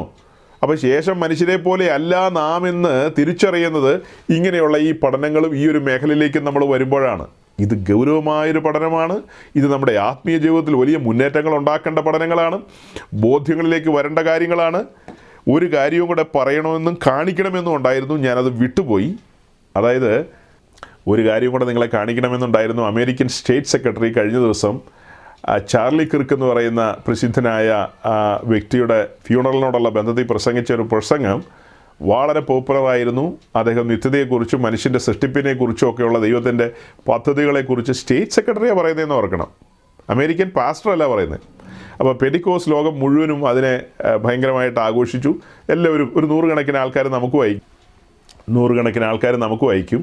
അതൊക്കെ കൊള്ളാം, തിരക്കേടില്ല, നല്ല കാര്യം. ഒരു 3-4 ദിവസം കഴിഞ്ഞിട്ട് അദ്ദേഹം അടുത്ത ഫ്ലൈറ്റിന് പറന്ന് ടെലവീവിൽ പോയി ഇറങ്ങി. ടെലവീവിലാണോ എവിടെയാണോ ഇറങ്ങിയത്. അങ്ങനെ അദ്ദേഹം യെരുശലേമിലേക്ക് വരികയാണ്. ഈ ഇസ്രായേൽ പ്രധാനമന്ത്രി ബെഞ്ചമിൻ നെതന്യാഹുവിൻ്റെ കൂട്ടത്തിൽ അവിടുത്തെ ഏറ്റവും സീനിയറായിട്ടുള്ള റബായിമാരെല്ലാം ഉണ്ട്. അവിടെ കൂട്ടത്തിൽ വന്ന് വെസ്റ്റേൺ വാളിൻ്റെ അവിടെ വന്ന് അവരിങ്ങനെ ഇന്ന് കുലുങ്ങിക്കൊണ്ടിരിക്കുമല്ലോ. അങ്ങനെ വന്നു നിന്നിട്ട് ഈ നിത്യതയെക്കുറിച്ചൊക്കെ പറഞ്ഞ മാർക്കോ റൂബിയോ അവിടെ നിന്ന് കുലുങ്ങിക്കൊണ്ടിരിക്കുകയാണ്. അങ്ങനെ കുലുക്കമൊക്കെ കഴിഞ്ഞിട്ട് നെതന്യാഹുവിൻ്റെ കൂട്ടത്തിൽ ഒരു പേപ്പറിൽ പ്രാർത്ഥനാ വിഷയം നെതന്യാഹുവിൻ്റെ കൂട്ടത്തിൽ ഒരു പ്രാർത്ഥനാ വിഷയം പേപ്പറിൽ എഴുതി ആ മതിലിൻ്റെ വിടവിലേക്ക് കൊണ്ടുപോയി വെക്കുകയാണ്. അതൊരു ഡിപ്ലോമാറ്റിക്കായിട്ട് ചെയ്യുന്ന കാര്യമാണ്. ഓക്കെ, ഞാനതിൻ്റെ സ്പിരിച്വൽ വശമാണ് പറയുന്നത്. അപ്പോൾ ഈ മാർക്കോ റൂബിയോ ഒരു ക്രിസ്ത്യാനിയാണെന്നാണല്ലോ അഭിമാനിക്കുന്നത്. നിത്യതയെക്കുറിച്ചൊക്കെ 2 ദിവസം മുമ്പ് പ്രസംഗിച്ച ആളല്ലേ. ആ വ്യക്തിക്ക് ദൈവസഭ എന്താണെന്നോ ദൈവരാജ്യം എന്താണെന്നോ ഒരു ചുക്കും ചുണ്ണാമ്പും അറിയില്ല. അറിയാവുന്ന ഒരുത്തനാണെങ്കിൽ നെതന്യാഹു അല്ല അവൻ്റെ അപ്പൻ്റെ അപ്പൻ നെതന്യാഹു എന്ന് പറഞ്ഞാൽ പോലും ഈ കല്ലിൻ്റെ ഇടയിൽ കൊണ്ടുപോയി ഈ പേപ്പർ കുത്തിക്കയറ്റി വയ്ക്കാൻ പോവോ? സോറി മിസ്റ്റർ പ്രൈം മിനിസ്റ്റർ എന്ന് പറയില്ലേ? ഞാൻ മതിലിൻ്റെ അവിടെ വരാം. എന്നെ സംബന്ധിച്ചൊരു ഹിസ്റ്റോറിക് പ്ലേസ് ആണത്. I am a Christian. American അക്സെൻറ്റിൽ പറഞ്ഞാൽ മതി, ബ്രിട്ടീഷ് അക്സെൻറ്റിലൊന്നും പറയണമെന്നില്ല, നെതന്യാഹുവിന് മനസ്സിലാവും. അപ്പോൾ അമേരിക്കൻ അക്സെൻറ്റിൽ അങ്ങ് പറയാൻ ഞാനൊരു ക്രിസ്ത്യനാണ്, ഞാനിങ്ങനെ പേപ്പറൊന്നും വെക്കില്ല. മാർപ്പാപ്പ വരുമ്പോൾ വേണേൽ വെക്കും, അങ്ങനെ ഒരു ബോധമില്ലാത്ത മനുഷ്യനാണല്ലോ. മാർപ്പാപ്പയൊക്കെ വെക്കട്ടെ, അല്ലെ കാതോലിക്കയോ പാത്രിയാർക്കീസൊക്കെ വെക്കട്ടെ, അവരൊക്കെ സംബന്ധിച്ച് കണ്ണടഞ്ഞ് കിടക്കുന്ന ആൾക്കാരാണ്. അതുപോലെയല്ല ഇയാളൊരു പ്രിസ്ബിറ്റേറിയനോ മറ്റോ, എനിക്കറിയില്ല ബാപ്റ്റിസ്റ്റാണോ പ്രിസ്ബിറ്റേറിയനാണോ എന്ന്. അപ്പോൾ അങ്ങനെയെങ്കിൽ ഇത്രയും വലിയ പ്രസംഗമൊക്കെ പ്രസംഗിച്ച് അദ്ദേഹം തിരിച്ചറിയണ്ടേ ഈ മതിലും ഈ ദേവാലയമൊക്കെ പൊളിച്ചു കളഞ്ഞത് എനിക്ക് നിങ്ങൾക്കും വേണ്ടിയിട്ടാണ് എന്നുള്ള തിരിച്ചറിവിലേക്ക് വരണ്ടേ? ഇവിടെയാണ് സഹോദരങ്ങളെ ബഹുഭൂരിപക്ഷം പേര് കൺഫ്യൂസ്ഡാണ്. യെരുശലേം ദേവാലയം എന്താ, സമാഗമന കൂടാരം എന്താ, പുതിയ നിയമസഭ എന്താ, ഒക്കെ കുഴച്ചിട്ടിരിക്കുക, അവിയിൽ പരുവ. അവിടെയാണ് നമ്മുടെ ഈ പഠനത്തിൻ്റെ പ്രസക്തിയൊക്കെ. തരം തിരിച്ച് നമ്മൾ പഠിക്കുകയാണ്, കൃത്യതയോടെ പറയുകയാണ്. ഇപ്പോൾ ഇങ്ങനെയാണ്, കഴിഞ്ഞ നാളുകളിൽ അങ്ങനെയായിരുന്നു, ഇത് രണ്ടും കൂടെ കൂട്ടി കുഴയ്ക്കരുത് എന്നല്ലേ നമ്മൾ പറയുന്നത്. ഈ ഒരു പഠനത്തിലേക്കൊക്കെ വന്ന് ഈ ഒരു ബോധ്യത്തിലേക്ക് വന്നുകൊണ്ടാണ് പത്തനാപുരത്തുള്ളൊരു അസംബ്ലീസ് ഓഫ് ഗോഡ് ചർച്ചിൻ്റെ അവരുടെ ചർച്ച് ബിൽഡിങ്ങിൻ്റെ ഇനാഗുറേഷന് ദൈവാലയത്തിൻ്റെ സമർപ്പണം എന്നൊക്കെ പറഞ്ഞു വന്നപ്പോൾ നമ്മൾ അതിനെതിരെ ഒരു പ്രസംഗം പ്രസംഗിച്ച് പുലിവാല് പിടിച്ചു. ആ പാസ്റ്ററും കമ്മിറ്റിക്കാരെല്ലാം ഭീഷണി സ്വരത്തിൽ ഇപ്പോൾ പ്രസംഗം യൂട്യൂബിൽ നിന്ന് ഡിലീറ്റ് ചെയ്യണമെന്നാണ് പറഞ്ഞത്. അപ്പോൾ അങ്ങനത്തെ ഇതിലൊക്കെ വന്നു. ആ സഹോദരങ്ങളെക്കുറിച്ച് നമുക്ക് എന്താ പറയാനുള്ളത്? സഹതാപം മാത്രമേ ഉള്ളൂ. അവർക്ക് കണ്ണു തുറന്നിട്ടില്ല, അവർക്ക് മനസ്സിലാകുന്നില്ല. അവരെ കെട്ടിപ്പൊക്കിയ കെട്ടിടം എന്ന് പറയുന്നത് ദൈവത്തിൻ്റെ ആലയമാണെന്നാണ് ആ സാധുക്കൾ ചിന്തിക്കുന്നത്. അത് ദൈവത്തിൻ്റെ ആലയമാണോ? അതൊരിക്കലും ദൈവത്തിൻ്റെ ആലയമല്ല. ദൈവത്തിൻ്റെ ആലയം ഞാനും നിങ്ങളുമാണ്. നമ്മളെയാണ് പണിയേണ്ടത്. അതിനു വേണ്ടിയിട്ടാണ് ദൈവത്തിൻ്റെ പരിശുദ്ധാത്മാവ് ഇപ്പോൾ ആയിരിക്കുന്നത്. പരിശുദ്ധാത്മാവ് കരങ്ങളിലെടുത്ത ദൈവത്തിൻ്റെ ഭൃത്യന്മാരുണ്ട്. അവരിലൂടെയാണ് നമ്മെ പണിയുന്നത്. അപ്പോൾ അതൊക്കെ നമ്മൾ തിരിച്ചറിയേണ്ട യാഥാർത്ഥ്യങ്ങളാണ്. എൻ്റെ വാക്കുകൾ ചുരുക്കിയാണ്. അപ്പോൾ സഹോദരങ്ങളെ, നമ്മൾ ഇതുവരെ ചിന്തിച്ചതും പറഞ്ഞതുമായ കാര്യങ്ങളൊക്കെ നമ്മുടെ ആത്മീയ വർധനവിന് ഉതകട്ടെ. ഗൗരവമായ പഠനങ്ങളാണ്. നമ്മൾ ഒരു ആരംഭം കുറിച്ച് വെച്ചിരിക്കുകയാണ്. അപ്പോൾ അടിസ്ഥാനപരമായ ഒത്തിരി വിഷയങ്ങൾ പറഞ്ഞു. അടുത്ത ആഴ്ച കർത്താവ് വരാൻ താമസിച്ചാൽ നമുക്ക് പുറപ്പാട് ദിവസം 25-ാം അധ്യായത്തിലേക്ക് വന്ന് ആ കൂടാരത്തിൻ്റെ നിർമ്മിതിയുമായി ബന്ധപ്പെട്ട ഗൗരവതരമായ കാര്യങ്ങളുണ്ട്. അവിടെ മുതൽ നമുക്ക് മുൻപോട്ട് ഇനി പറഞ്ഞു പോകേണ്ടതുണ്ട്. അപ്പോൾ തന്നെ ഇസ്രായേലിൻ്റെ ക്യാമ്പിനെക്കുറിച്ചും അവരുടെ പാളയത്തെക്കുറിച്ചും പാളയത്തിൻ്റെ ആ ഒരു സ്ട്രക്ചർ, അതിൻ്റെ മൂവ്മെൻറ്റ്സ്, ഈ കാര്യങ്ങളും ഇതിനിടയിൽ നമുക്ക് നോക്കേണ്ടതുണ്ട്. അതിലൊക്കെ ആത്മീയമായ വിഷയങ്ങൾ വരുന്നുണ്ട്. അതുകൊണ്ട് നമുക്ക് ആവലോടെ കാത്തിരിക്കാം. ദൈവത്തിൻ്റെ പരിശുദ്ധാത്മാവ് നമ്മെ എല്ലാം അതിനുവേണ്ടി ഒരുക്കട്ടെ. കർത്താവ് അനുവദിച്ചാൽ നമുക്ക് അടുത്ത ദിവസം വീണ്ടും കൂടാം. Thank you. ദൈവം നിങ്ങളെ അനുഗ്രഹിക്കട്ടെ.